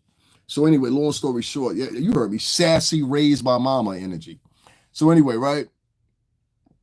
Yeah, I heard the police looking for you. I hear you, George Winston. You heard the police are looking for me. That's what's up. Where they looking for me at, George? Where they looking for me? Tell me, George. Let's have some fun with George. Where they looking for me, George? Where they looking for me? Tell me, George. Tell me where the police are looking for me, George. Where? Come on, George. We're giving you a chance here. Don't take that long to write a city. Come on, George. Well, you're trying to scare me, George. First of all, suck, I ain't gonna ever be scared of no nigga named George, all right? Any nigga named George, New York. Oh, really? New York police are looking for me. And why is NYPD looking for me, George? Tell me. Go ahead, George. Tell me why NYPD will be looking for me. I'm waiting. He know he fucking up, right? But I just want to see what he's gonna say. Why would NYPD be looking for me, George? Tell me. Wait, George. Come on, you got a whole audience, George. Why you slipping for? Warrant? George, I don't have a warrant. That's a lie. Yeah, it's a lie. As soon as he said that, I said, yeah, he's lying. You know what, matter of fact, I'm not even gonna block him. Hold on. Yeah, hold on. I wanna see what he says. Okay, George, tell us a warrant for what, George? What I got a warrant for, George? Tell me. Go ahead, George. See how they lie? They'll lie on you. So you gotta let them talk. George, tell me what I have a warrant for, George. Tell us. Go ahead, tell us, George.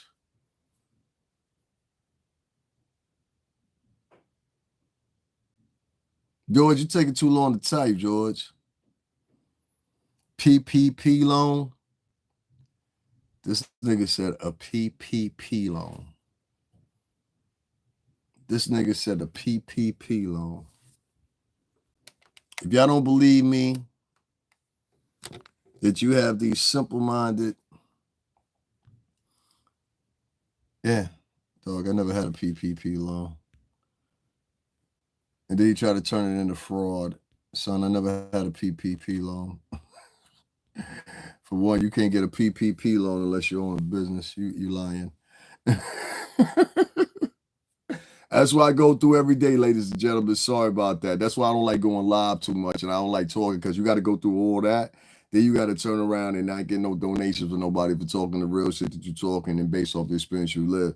That's why I really don't click too much with like, I don't know. I just don't really mesh too much with like African Americans and like white Americans too much because like The niggas, they just make up shit to be saying shit like that. And don't you notice all of them kind of act like childish?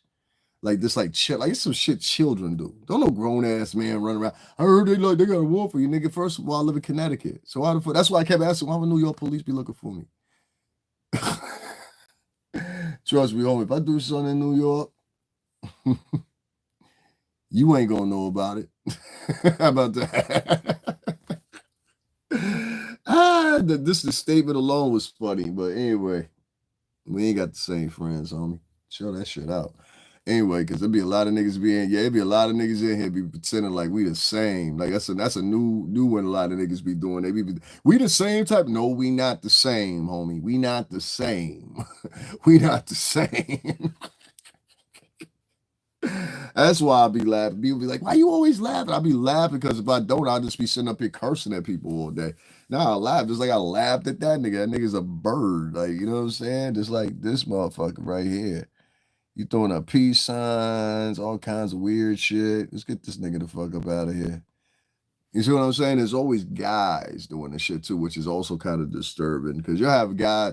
If you notice my chat room, you never have any women come in here and say anything. You haven't seen one woman come in here and say anything crazy. Everybody come in my chat room and say something crazy, it's guys. For some reason or another, a lot of these guys is real, you know what I mean? Like sweet.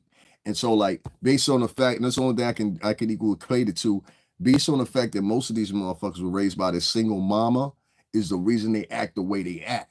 You understand what I'm saying? Like, even women, when you get grown women out here and they talking about, yo, I'm 21, 22, 23 years old, and the men out here ain't nothing. And I'm thinking, okay, well, maybe these broads is over exaggerating or whatever. Then when you peep the behavior of these dudes, you'll be like, yo, I don't recognize that behavior from none of the dudes I grew up with, my uncles.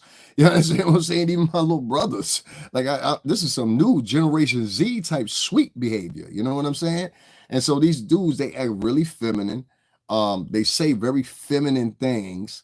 They say things to try to insult you. They're not even like when we was younger, we would say things that insult you that would be funny. These niggas are coming in English or Spanish. You know, like they say dumb shit. Like you'll be like, what the fuck are you talking about? That shit ain't even funny. Like, you know what I'm saying? Like if you gonna be funny, be funny. You know what I'm saying? Watch, you know, I don't know, DC Youngfly. He's funny. You know what I'm saying? Watch him. Watch Craig Facts. He's funny. He know how to snap. Y'all niggas need to learn how to snap because y'all ain't even snapping right. The snapping y'all doing sound like some fifth grade shit and y'all like 35 trying to throw it at somebody. You sound stupid. You know what I'm saying? Yeah, real extra, real sweet. Like I noticed that about a lot of these dudes from this generation. Like none of them are masculine. Even the older dudes, especially, and I hate to say it, especially when you deal with a lot of Latino dudes nowadays. The Latinos I grew up with were like, entonces sabe la gente, es que macho, entonces sabe, el andoro. These, like the Latino men you got now, es a toda flamingo. Like these niggas are like sissies, fruity, whatever you want to call it. Like y'all peep that shit too, right? Like real moist. Like I don't even understand these niggas. And this nigga, like the nigga be like, you'll be somewhere, you'll be like, que puñeta, you know, like you be like, what the fuck? And like, hold on, I'm sorry. You be like, you're like, que la puñeta, esa pamingo ahí, es no que macho. I even want to call him macho. I'll be like, yo, macho, I want to call you macho, but I can't. And this nigga turn around to you, esa es por la gente latino. This nigga turn around to you and be like, ¿qué pasó contigo? ¿Qué tú dije? Like, you be like, what the fuck did this nigga? Like, it'd be a lot of these moist ass men, black and Spanish, to be out here. These niggas be living off their girls, stealing money from the girls, borrowing the girls' car all day like they Jody from Baby Boy. I'm trying to tell you. Oye, ¿qué pasa contigo? This is dudes. And I'd be like, yo, what the fuck is it's one thing if you're part of the LBGT community over there. We're not talking about them. I'm talking about dudes that call themselves heterosexual men. Be real soft nowadays. Like, I had a nigga stand next to me because I guess he had a brand new outfit on. He saw I was the only other fly nigga dressed over there. So this nigga comes and stands next to me to try to prove his fly. Or I don't like when niggas come and they say, like, say it'll be like, I live in a mostly white area. I live in Connecticut, right? So like 30% of the population out here is Italian American. Just to give you an example. Where I used to live in Connecticut, it's even more white out there. You know what I'm saying? I'll say where I live at is more urban than where I used to live at. With that being said, like, don't pile up next to me if you see 30 white folks standing out here and I'm the only other minority. Now you going to stand next to me and now it'll look like, you know what I'm saying? Like, I don't know, like you trying to make it look like we together or some shit like that. Like, I don't even know where you stand on things. So I ain't gonna say we together. You know what I'm saying? I hate when Latin people do that too. They'll get up next to you and be like, yo, we only two right now. Fuck all that. I don't know what you into. You know what I'm saying? Let me peek you out a little bit before I put you up under my wing and next to me. The other thing it does too is it makes it look like you afraid in the room. You know, automatically when you got a peak perception, if there's 30 white people or whatever minority, whatever majority in that room, and you're the minority in that room, and there's one other person that fits the minority that you are the waltz in the room, and the first thing you do is gravitate towards them on some scope and shit. Everybody in the room feel that. Even if you're white and you do that. Everybody in the room feel that. You understand what I'm saying? So it's like, it's probably not a good idea to do that. So I hate when I'm waiting for the train. I was like, nigga, you can't stand next to me because we look the same. Like, you ain't come next to me to say hi, start a conversation. Yo, terrible weather we're having. Like, they don't want to do that. The only time you get these niggas to do that is when there's a whole bunch of white people around or they want a cigarette. Oh my God, I don't even light cigarettes in front of black dudes and Latin dudes and cigarettes. You might as well give them one magnet and you keep the other one. Because the first thing they're going to do, hey, brother, and I hate when they do this. Hey, brother, you got a cigarette, brother? I ain't your motherfucking brother, nigga. I don't know you. Masculinity hasn't been around. I won't go as far as to say that. I think society has pointed people into a direction where they want, and I think you're gonna see the end of that in this constituency of presidency, and I'm hoping so, where you get a lot of these people that were part of the past 4 years. That's why I said the past 4 years were messy politically, socially, and in many other ways. You're going to see a lot of these people that were the caveats and tenets of a lot of things that were brought forth, like the war, or keeping them alive in this case with Joe Biden, because he was Barack Obama's original vice president and ushered in the woke movement, if you ask me, but not in the way that he intended. Yeah, you know what I'm saying? I think it started out as something totally different. I think like that woke movement started out really predominantly pressing issue on the things that were going on over in the LGBTQ community, if y'all remember correctly, because this is when Barack Obama lit up the White House with the LGBTQ colors and stuff like that. And so I think those tenements, I can respect those because those were meant to really uplift their communities, protect them with the laws they put in place. Somehow or another, you started getting these fractions of people that attach themselves to things. Like, for example, Antifa attached themselves to Black Lives Matter during the Biden administration. Then you had people that were from these separatist groups like Antifa and all of them attach themselves to the LGBT community over there. I've read articles on that. You know what I'm saying? You should go over there and see. They be because I search everything. You go over there and you see all the different groups that try to, like, how you say, what's the word I'm looking for? You try to infiltrate them. You understand what I'm saying? Like, you'll see very quickly that these groups have a lot of power. They bring in a lot of money. A lot of it is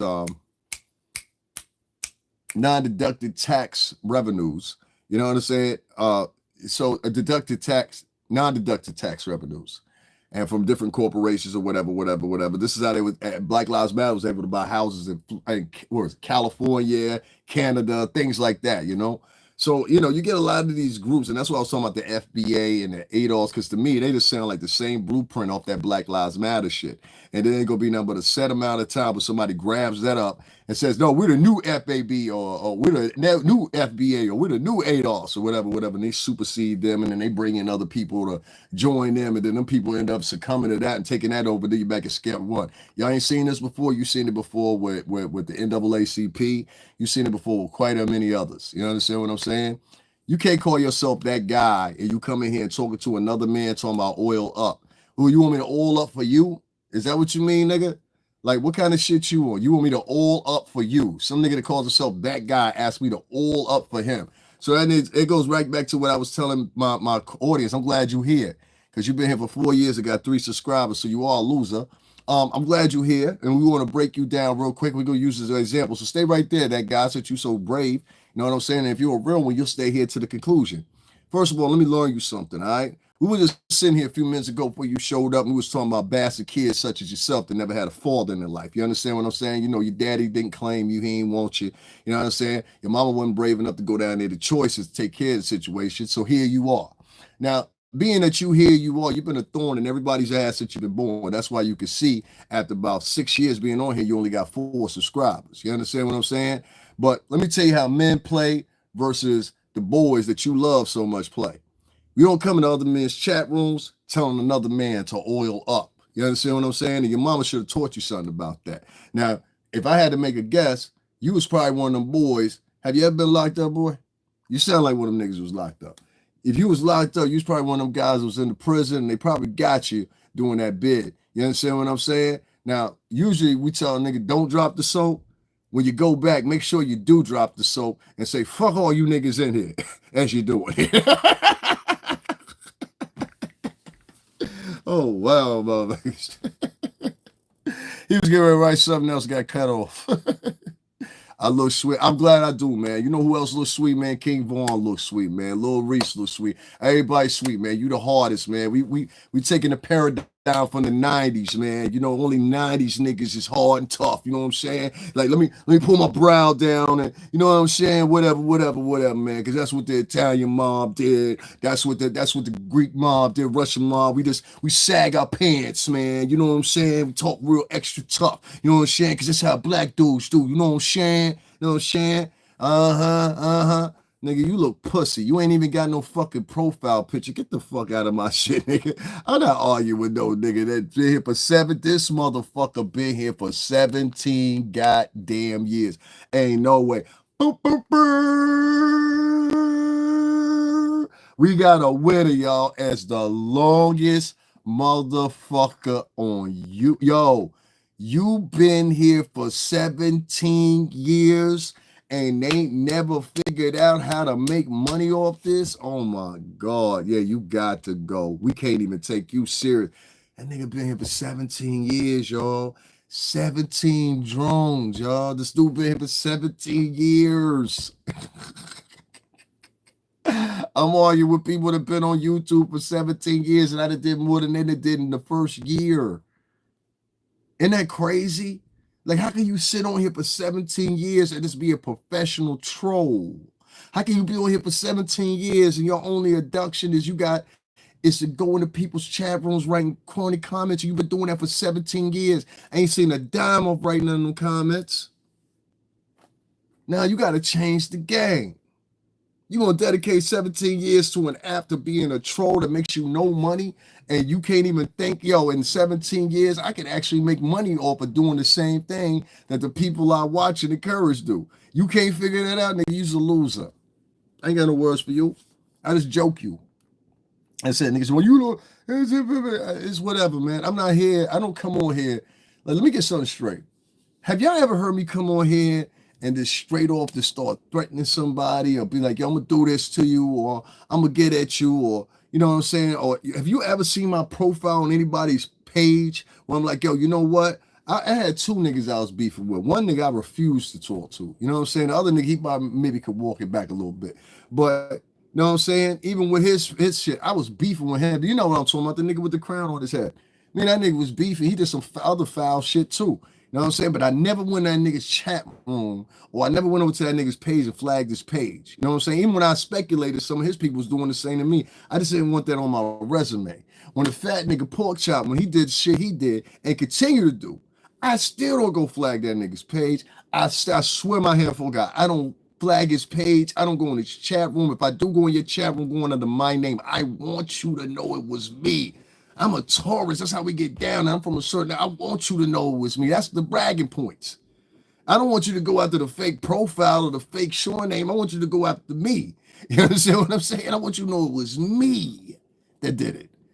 So when I get people that like, you know, you gotta send fake profiles and You know, I had some other dude leave me a note the other day. We from the FBA. We gonna get you, nigger. You biracial nigger or something they wrote. Or bilingual nigger. That's what they wrote. And I'm like, this went straight to YouTube studio. But this was that's why I'm talking about that FBA shit, because it seemed like most of them FBA dudes, they ain't fixated on nothing but attacking other people of color. Like they attacked Puff. They ain't even gave Puff they going harder at Puff than they did at the Epstein. Have you ever noticed that? Everybody in the culture is going harder after Puff than they was going after Epstein. They're going harder after Puff than they are after Harvey Weinstein. And Harvey Weinstein actually had power. Harvey Weinstein and his brother was the gatekeepers for your movie getting out into the theaters. This included Jonathan Singleton. This included what's this nigga's name? Spike Lee. This included a whole bunch of other directors. If you didn't go through the Weinstein Company, your movie wasn't even getting in the theaters. That's what they were. They were movie distributors. They were powerful movie distributors. Almost every last one. Know your mama. How about that? Know your mama. And then he wrote. Let me tell y'all something. Stay right there, homie. Anytime you get a nigga to come in here, these are the people that are part of white supremacy. We are at a standstill, people, where we have people pretending that they are the way out, and in reality, these are the new slaves. You understand what I'm saying? These are the new slaves. And these new slaves, hold on, don't retract it now. I see you.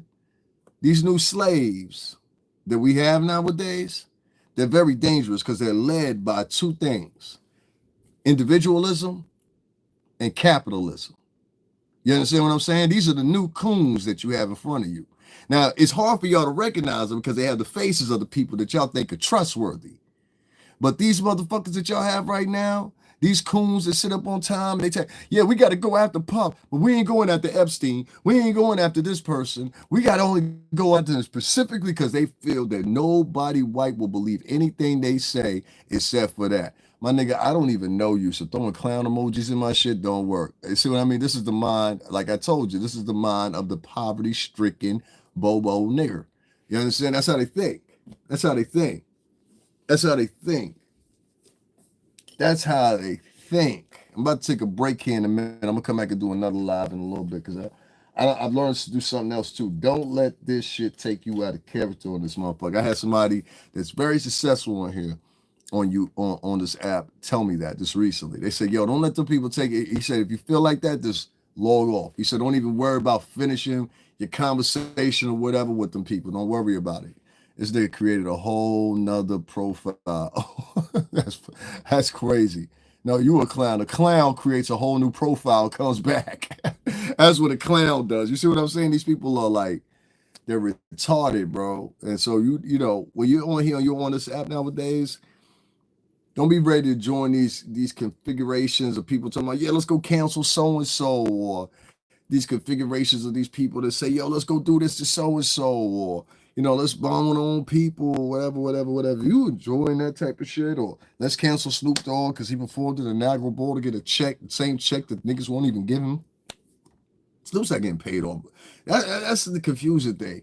Y'all want all these people in the music industry under your diatribes to get out of the way, but y'all only specifically want Black and Latin people out of the way. Like, if you had a conversation, it's always J-Lo, Diddy, this person Latin, this person Black. That's the only people y'all talk about. Y'all don't talk about nobody white. Y'all just talk about Black and Latin people. Have you noticed that? And they believe once we get rid of those people, they truly believe once we get rid of all the Black people and Latin people in the music industry, that it'll get better. Because that is only white folks left, right? So if we get rid of all the niggas and all the spics in the music industry, it'll get better because we'll be left with white folks. That'll make it better, right? And that's no offense to anybody. I'm just using that. That's how I talk sometimes. But is that what you mean? So, and when Massa left back in there, same Massa that hired these same Black and Latin people from the get-go. Listen to this, is their ideology. The same Black people, Latin people that were hired by these white folks that you trying to now get rid of these Black and Latin people. The white folks don't count, and you don't go after them because of pure simple fact with the same ferocity. You don't go with them with the same ferocity because you want them to, in the end game, be able to hire you. See, what I really think this game is about a lot of times, why they try to cancel people, because they want their fan base. Oh, a lot of this, when we do these beefs and everything like that, a lot of these motherfuckers, they just want your fan base. They want your fan base to listen. That's why they write shit in my chat room. They want your fan base to listen to them. They'll make up lies about you, about their fan base. You just heard a nigga come in here and say I had a PPP loan. I was snapping everything he was saying. He didn't even realize it. Nigga, I ain't never had a PPP loan in my motherfucking entire life.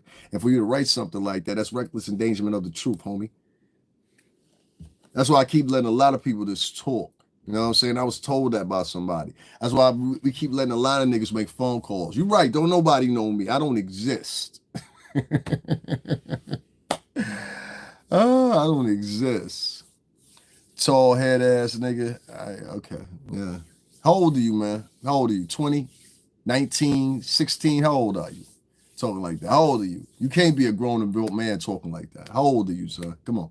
Write your age in the chat room. How old are you? How old are you? The T-Dog nigga. Which you must be Anton LaVey, Atwoods, homeboy. I got some big niggas too, man. Go to the show. You know what I'm saying? You the one Anton LaVey talk about, he always throwing up a shield because he's a pussy. So he always throwing up a shield. You know what I'm saying? I got this person, get in front of me. I've got this person, get in front of me. That's what he was doing when he was in the pen washing drawers. How old are you? Go ahead. I'm waiting. Nothing? You got nothing to say? Give you like 20 more seconds. You gonna tell me how old you are or not? Huh? Yeah? No? No? Okay, gotcha. You know why he didn't want to say how old he was? Because that was a grown-ass fucking man in here talking that dumb shit. The fuck up out of here. Yeah, you can. You sure can. You can get the fuck out of my chat. Can I? Yeah, you sure can. You get the fuck out of my chat. Who the fuck is CJ?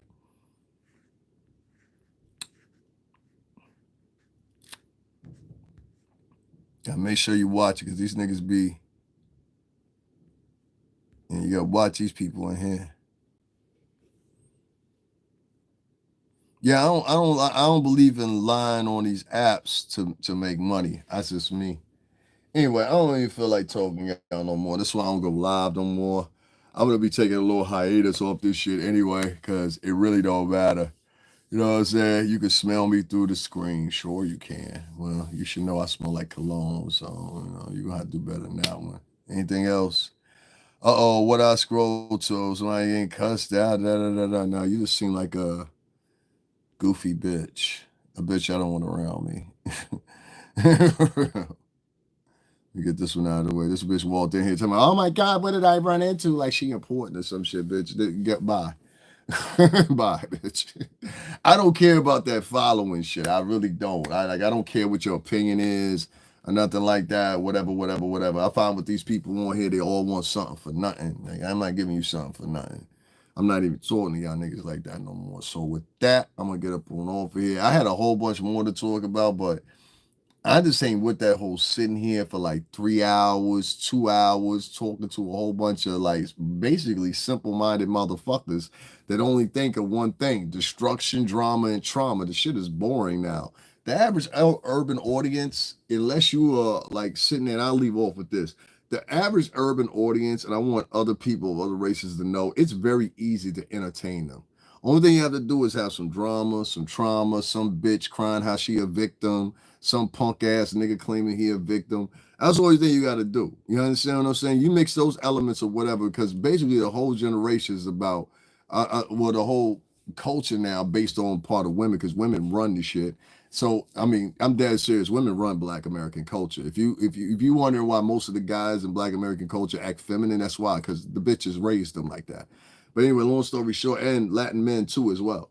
Most of the Latin women, they raise their sons to be bitches. You know what I'm saying? That's why a lot of Latin men, as soon as they get up in the prison system, you see who they really are. They be the first one bent over. They be the first niggas bent over on my mama. They be the first niggas with a boyfriend up in that motherfucker. And anybody ever been really, really like that? You know what I'm talking about? The Latin niggas, they be the first. I'm talking about like La Blanco, tú sabes gente, La Blanco. They be the first niggas up there huddled up with some nigga named Mario. Especially come home, be like, baby, I miss you. I'm trying to tell you, Latin niggas be the first niggas in the piece turning for the factory. You know what I'm saying? I don't know too many niggas that will disagree with that. Now, anyway, long story short, I don't I don't really fuck with niggas on here. You know what I'm saying? Like I really don't. I don't care what you think. I don't care what your ideas are. I don't fraternate with many people on here. I got like 3 or 4 people I fuck with on here. Other than that, I don't fuck with you. You know what I'm saying? So let's get that in order. 2, you're not gonna be in here talking any kind of way to me. That's not gonna happen. You understand what I'm saying? 3, I really don't give a fuck about the FBA or ADOS right now or in the future. I don't want to make up with you. I don't want to be friends with you. I don't want to hang out with none of y'all motherfuckers or none of that because your ideologies are flawed, in my opinion. You understand what I'm saying? And they're racist, they're worthless, and they're of no benefit to the same people you claiming that represented. This is symbolic representation, if anything.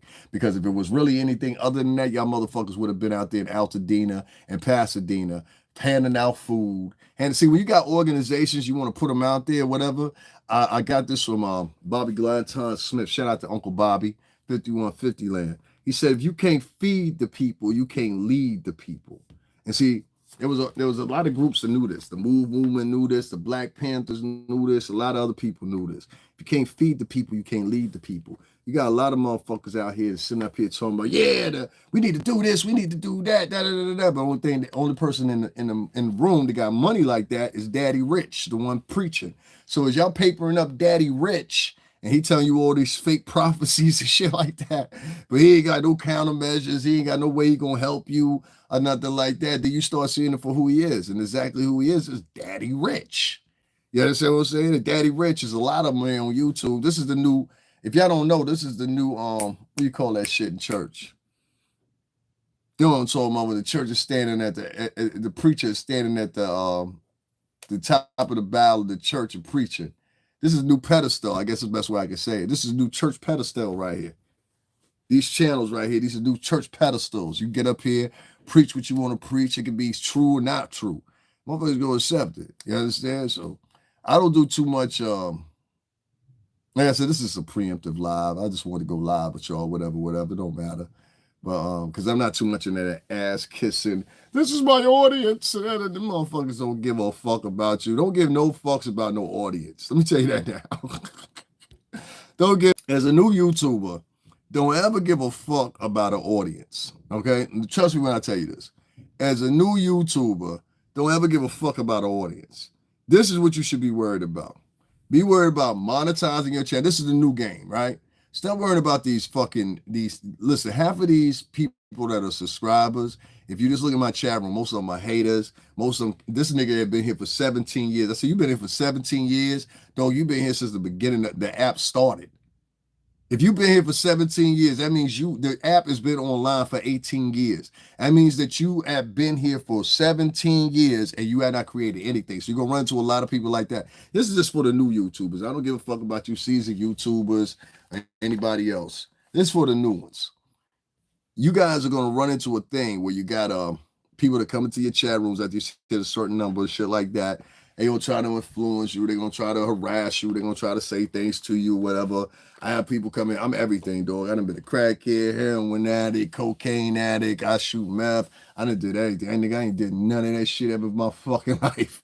And anybody that been around me will be cracking up laughing to hear these niggas say that. But that's what they'll say to try to embarrass you. But then you have to click into reality. This ain't some white supremacist doing this. This ain't some KKK member doing this. This is a motherfucker that look just like me and know the setback. So then again, you also learn something else. Okay, that means I'm alone at this. And that's what you got to have the mentality of.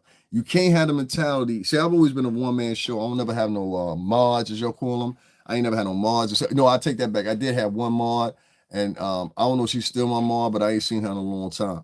But I used to have a mod. I used to have all that shit for about a week.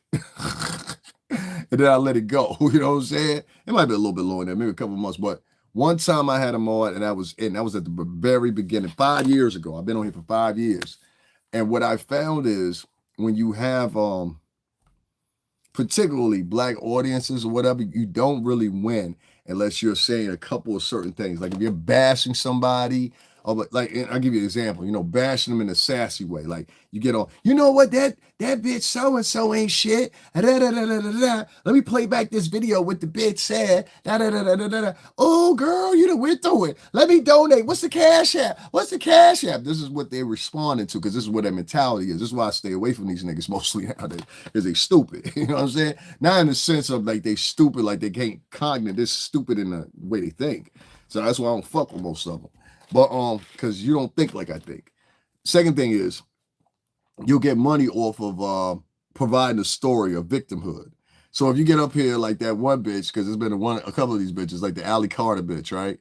You get up here and you like the Allie Carter chick and you lie to everybody or whatever, they ready to set you up, all kinds of motherfucker. What's the name? Damn, homie, for real. You the true Hefe. God damn, homie, really? You been here for 5 years and 6 subscribers? Nah, nigga, I'm the boss. You a fucking peon. Bye. You see what I'm saying? Like, that's what they do. They live the same mentality they did in the shitty backgrounds that they come from.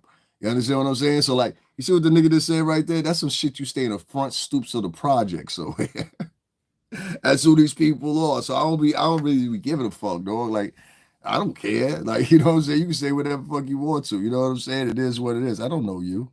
So what I mean, niggas, can I get your phone number? No, you can't get my phone number. I don't give a fuck about you. Why would I give you my phone number? This is a place for mentally ill people.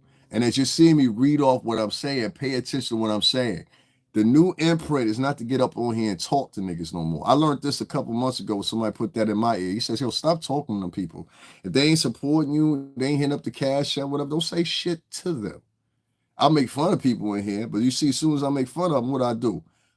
See you later. I have nothing else to say to you. So I would tell you, put your interest in monetizing your page first. That's the first thing you need to do. Once you monetize your page, don't worry about nobody else. Don't worry about it. They want to donate, let them donate. If they don't donate, fuck them. These people, they'll sit with you for an hour and a half or whatever, and they won't donate a dime to you. An hour and a half later, they'll listen to somebody that's sitting here and they talking about complete bullshit, not even talking about anything that's current going on or how the people are being affected or nothing like that. That's why I don't talk for the people no more. I told you that because they don't give a fuck. They don't give a fuck. You do that talking up for the people shit if you want to. They don't give a fuck. They be like, fuck that nigga. Talking all that positive shit. That's how negative these folks are. You know what I'm saying? So that's why I mean, and you need an example. Just wake up every morning and turn them on. If you wake up early in the morning, the first thing you hear your favorite podcasters talking about some beef that happened last night or who she beefing with or who they beefing with, and you still donating to them, it's safe to say that's what you resonate with too. So you gotta take these folks for who they are. I live in the New York City tri-state area, homie. It's hard up here. You got people out here talking about somebody, you look goofy, that shit niggas say. You know what I'm saying? I'm not worried about what no niggas say. I don't know what niggas. I don't know what niggas. Anyway, so why would I care what you say? When they figure that shit out, they'll understand. There's certain of us out here, I don't give a fuck what somebody that live in the city housing projects got to say about nothing. You're unaccomplished. You ain't never had shit going on. You know what I'm saying? I got niggas just writing shit to me on the free cell phone they got with their girls playing. You know what I'm saying?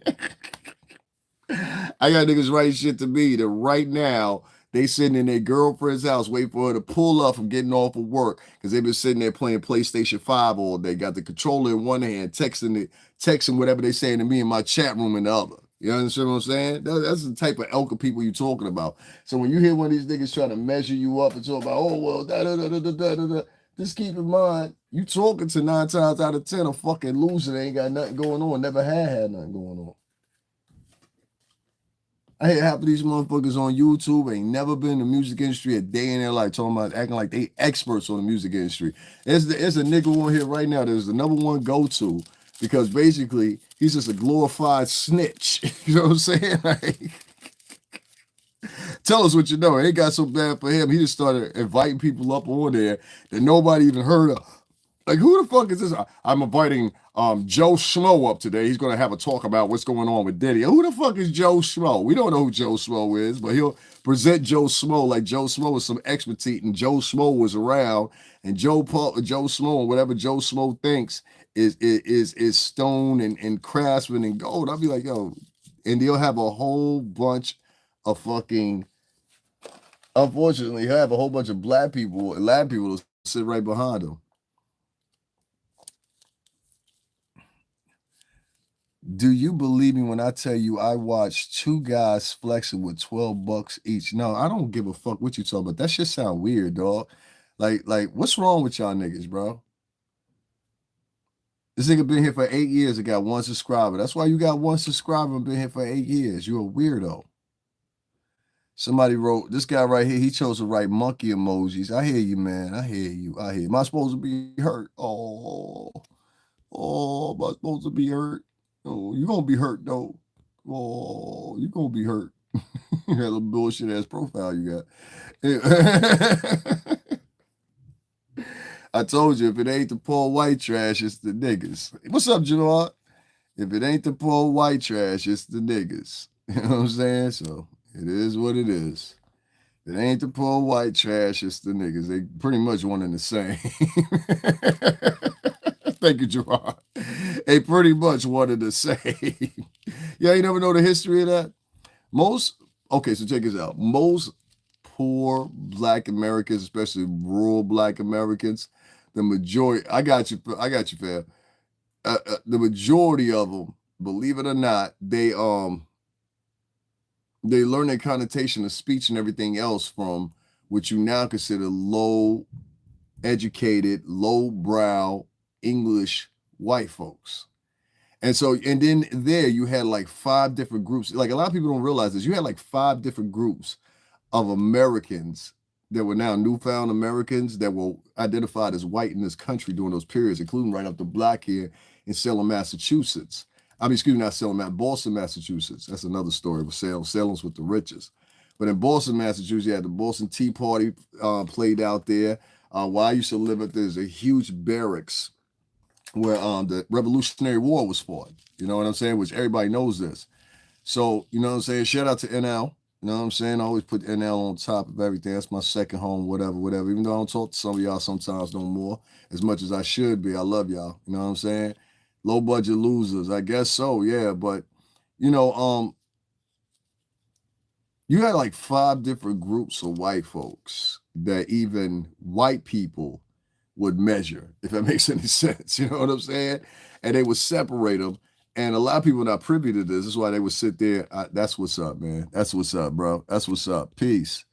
He sat in here all this time just so he could throw this.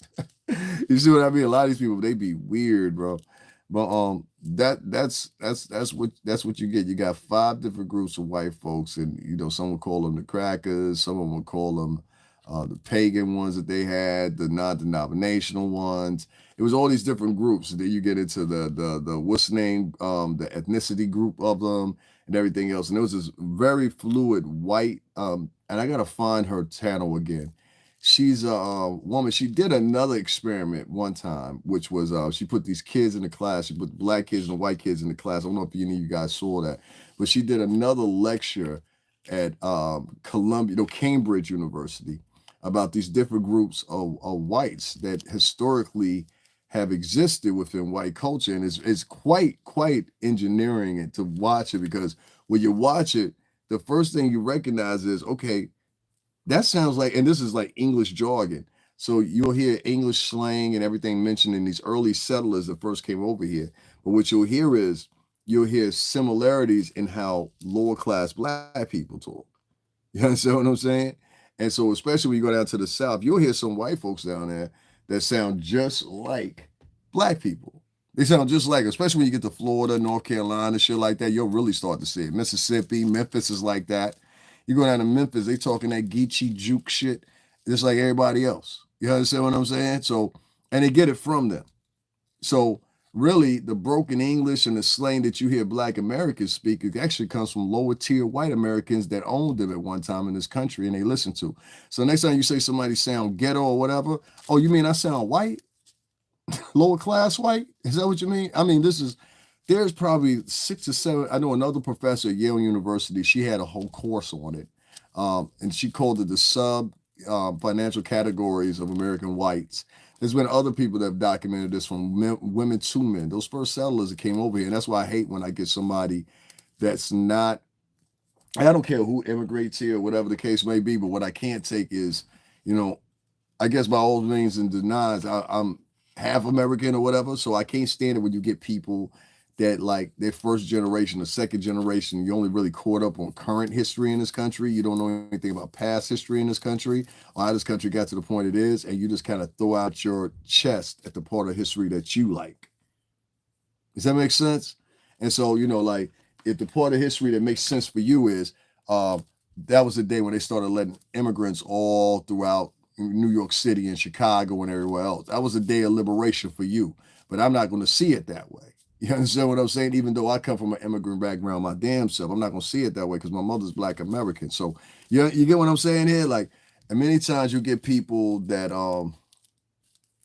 get involved in conversations and they shouldn't be in. Like, for example, here's one I want y'all to bring up. Here, I'm gonna give y'all one. I was gonna make it to a small thing, but here's something. Let me break something down for y'all.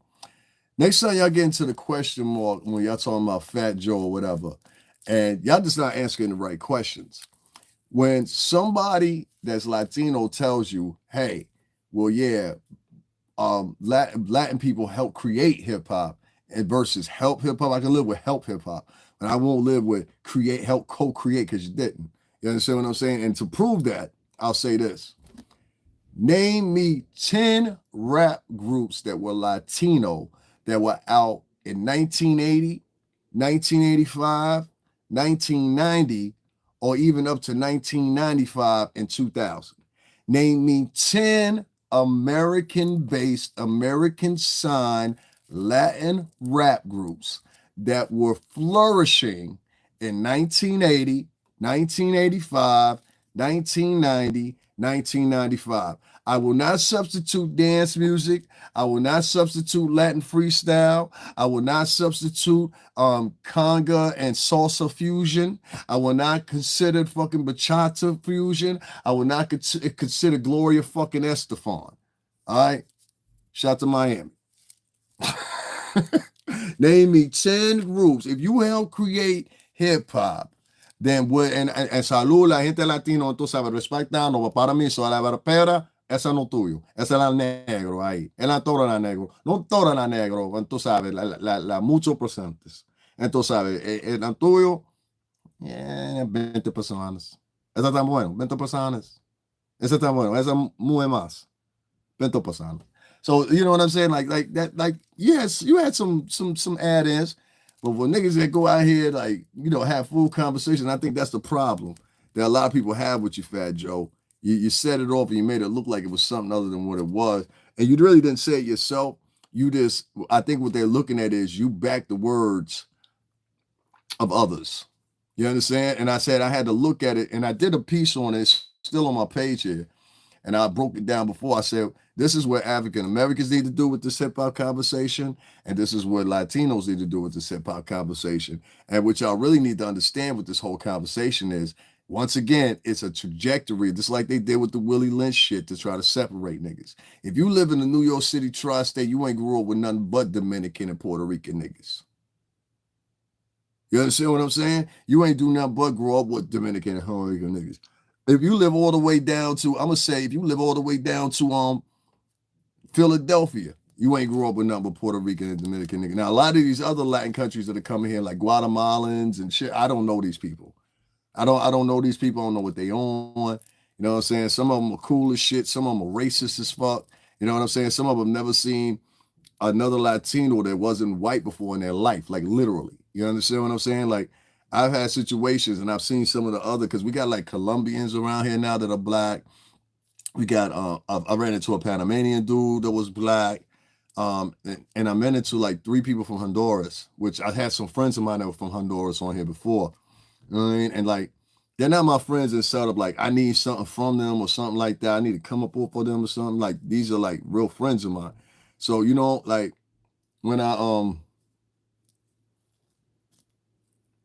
see people out here and they preaching shit like, you know, hey, we need to do this, we need to do that, and they separate you at the same time because you trying to be symbolic with some shit that ultimately white major companies ended up owning it. Don't no niggas own hip hop no more, nigga. Not unless that shit in your closet in your basement. You understand what I'm saying? Like, don't no niggas own. Name me a nigga that own hip hop that's black or Latin right now. Go ahead, I'll wait. Name me a nigga that's running hip hop right now. Excuse me, running the music industry. Fuck hip hop. Running the music industry right now that's black or Latin. Watch this shit. Who? Anybody? Anybody? See, this is the same problem in my day when I was coming up. Problem wasn't nobody running shit. It's a lot of niggas running their mouth. But one of them niggas, I see, y'all be thinking I let off on niggas like the wrong way. Nah, it was a lot of niggas that could have done shit and didn't do shit. You understand what I'm saying? And that's why I'm going to stick to what I said from that one point. I said in a live, I said, yo, Puff, you need to come here and give some niggas some checks. There was a reason I said that, because I've been and known that the nigga was going to get motherfucking locked up. You understand what I'm saying? So it is what it is, man. I did, a lot of things I just don't speak on, but and then some niggas will argue, well, why would you want to ask that man for money and all them bitches asking him for money? We paying bitches $30 million. We paying hoes $30 million so they can go live happily ever after with their motherfucking boyfriend, and the bitch had money when the whole time he was with her. So why am I wrong for motherfuckers saying, well, yo, make sure you hit the team up a little bit too. Some niggas ain't doing as great as other niggas. You know what I'm saying? Oh, nah. The path of a man of color is to do that. Man, shut up. So that's why I don't really bring that up, because that's the type of people you drag in those conversations. You know what I'm saying? Niggas that say, oh, well, I can't stand when I get in a conversation with niggas that never had a daddy talking about what a man's supposed to be. That is the funniest shit ever. You ever get in a conversation with a nigga that never had a daddy? You know what I'm saying? Go feature, nigga. Okay, I hear you, man. Yeah, you the fuck up out of here. Anybody that address me with the N-word behind it, we ain't never met in my life, that N-word behind it, that's a term of endearment. Nigga, if I don't know you, we ain't endeared. You heard? Hello, my friend. I'm from Russia. That's what's up, man. Shout out to Russia, man. Anyway, make sure y'all hit the cash. I'm going to say that for the first time in 2 hours and 6 minutes. I know y'all won't, but it's all good. Matter of fact, my boy right here, Javon, he made sure he got it here somewhere. Yeah, there it is. Thank you, Javon. I forgot to pin it earlier. I was talking. I know y'all won't, because, I don't do tea on my channel. So, that I don't do the gossiping and tea shit on my channel. I try to give people shit so they can build with it. But a lot of these other channels, I get it. Y'all go fuck with them because they do the gossip and tea. Y'all go and give y'all money to them. You know what I'm saying? They read you back somebody's court documents or something like that. I just find that shit utterly fucking boring. Like, you know what I'm saying? So when I get people coming here and say, oh, this is boring, they're bored because we're not sitting up in here and we're not trying to leech off somebody's name or leech off somebody what they did or be like a pestilence and shit like that. Like, I'm just not into that, bro. I'm just not into that. I'm just really not into that. You know what I'm saying? Sitting up here fucking gossiping about motherfuckers all day. And I heard, like, there's this one fucking podcaster chick. Hold on one second. Let me share this.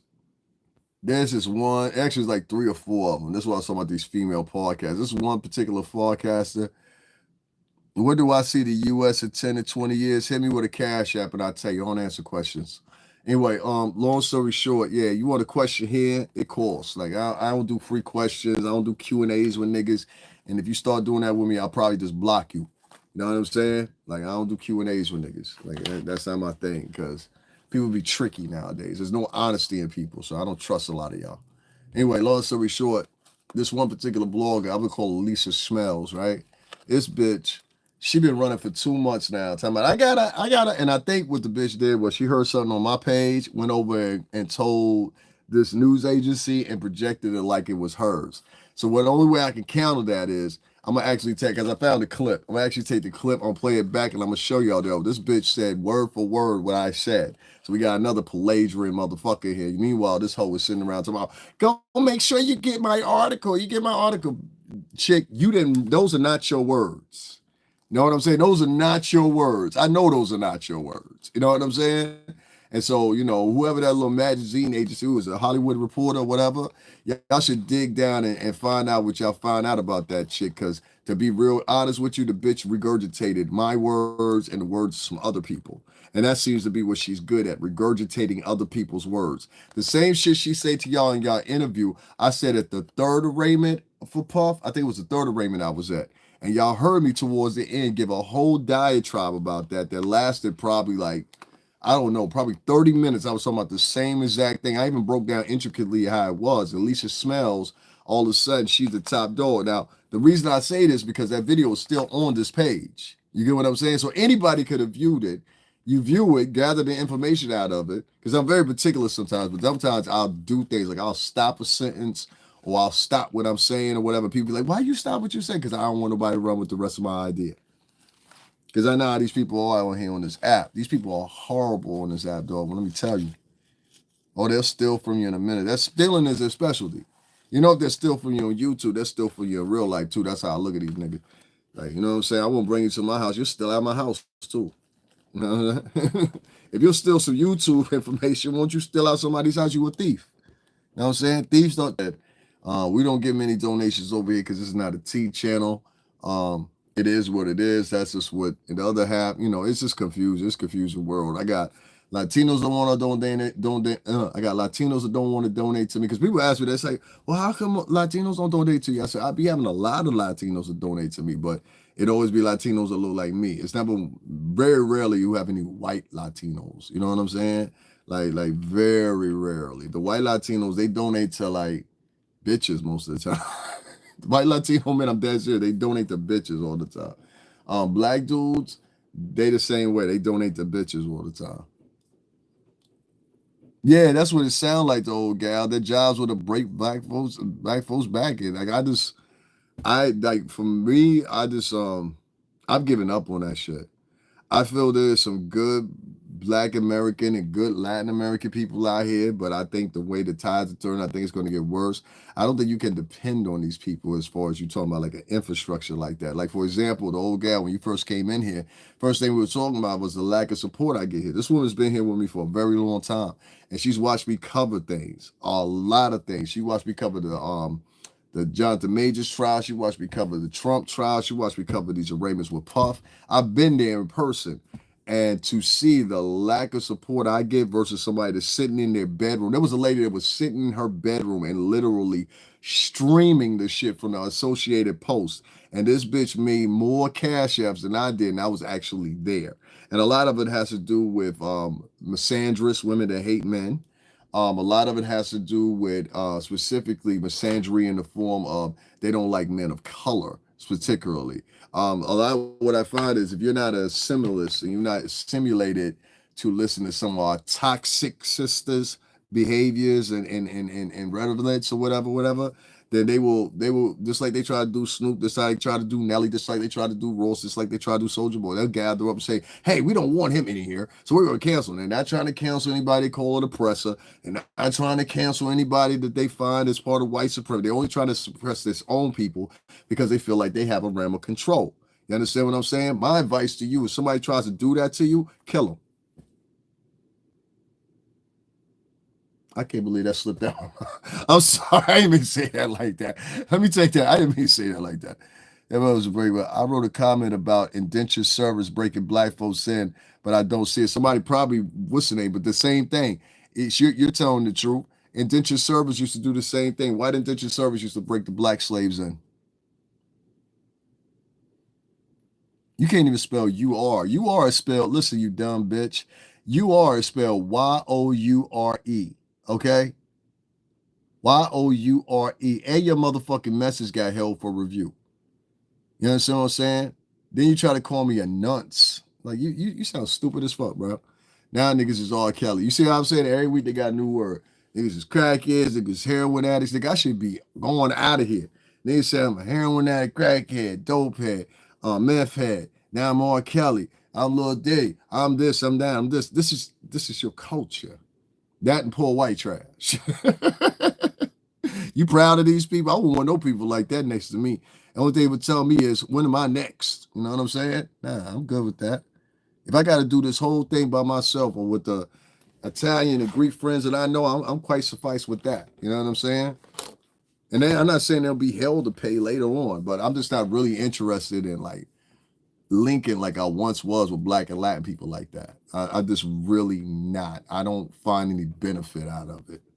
You know what I'm saying? They like all pretty much, they all pay attention to ratchet news. They all want to sit around and condemn each other. There's always some beefing or some hollering or some screaming going on.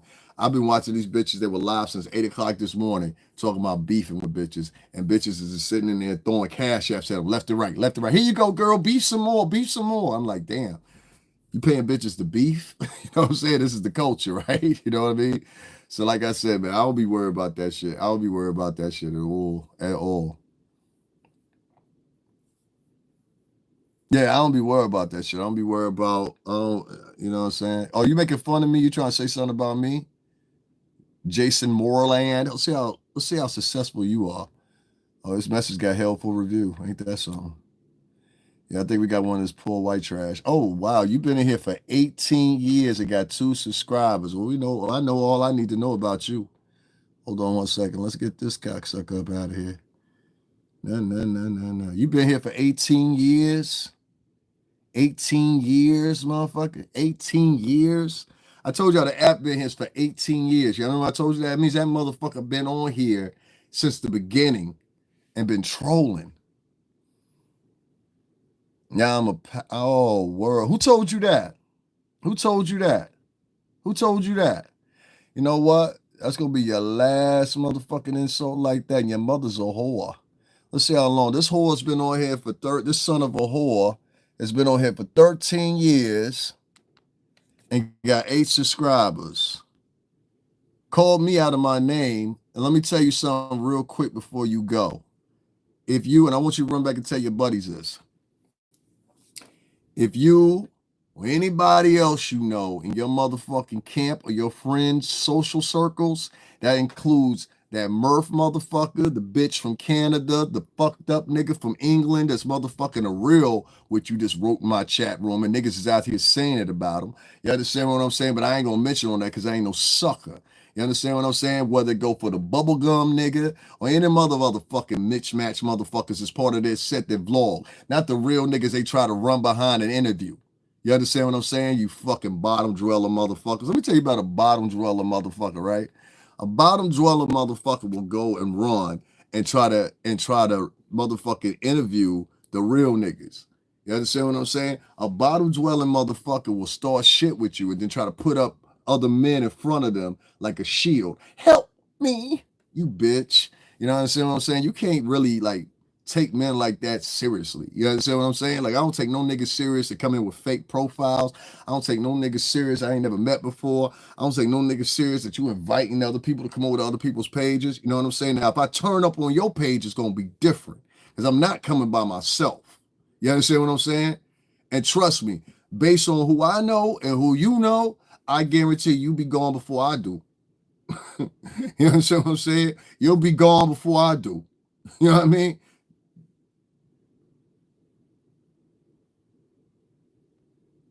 So like I said, let's stop these pretending games. Nigga, you was in jail when I was working in the music industry.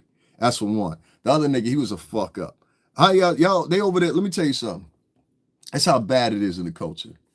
These niggas would rather sit over there and have a white man in England and another white man in New Zealand and a chick in Canada be the go-to sources for black entertainers that none of these motherfuckers ever been around. And the only thing they doing is regurgitating and rereading articles where we have had a site about Diddy, and I read it's about Diddy, and let me read this about Diddy. It's very compelling. And what it's telling me is these people ain't been doing that for the longest time. Matter of factly, the biggest sexual schemes as far as essay and everything else will happen where? In fucking Europe.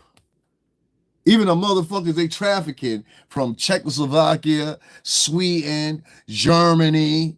Like y'all really want to get into it? I will destroy y'all niggas. See, like I don't like motherfuckers sit around all day and try to articulate bullshit. You know, like they're like, listen, that strong ass Cockney accent you got, and if I had to make a guess, that's some Yorkshire trash.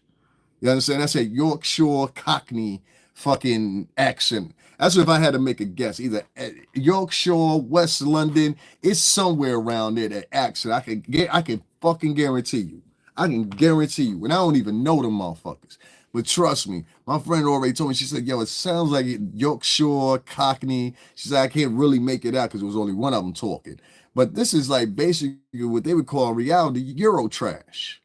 You understand what I'm saying? So you got a whole bunch of niggers trying to run up under Euro trash. These motherfuckers not gonna be in front of the Queen. These motherfuckers are not gonna be in front of the King. King Charles don't literally fooling people. You understand what I'm saying? Fooling people by regurgitating and rereading articles. These ragtag motherfuckers, and they making money off of it. So that's why I said, like, they got a whole bunch of black people over there, a whole bunch of Latin people over there. These motherfuckers over there reading about shaman witches and all kinds of crazy shit. And niggas is running over there. Here go my money, Mouse. Reverend Goodlove, here go my money. So I'm like, yo, you know what I'm saying? I'm just like, yo, if that's what you want to do, you go ahead and do it. But once again, there's another example. You understand what I'm saying? The coach ain't together, man. Stop the lies.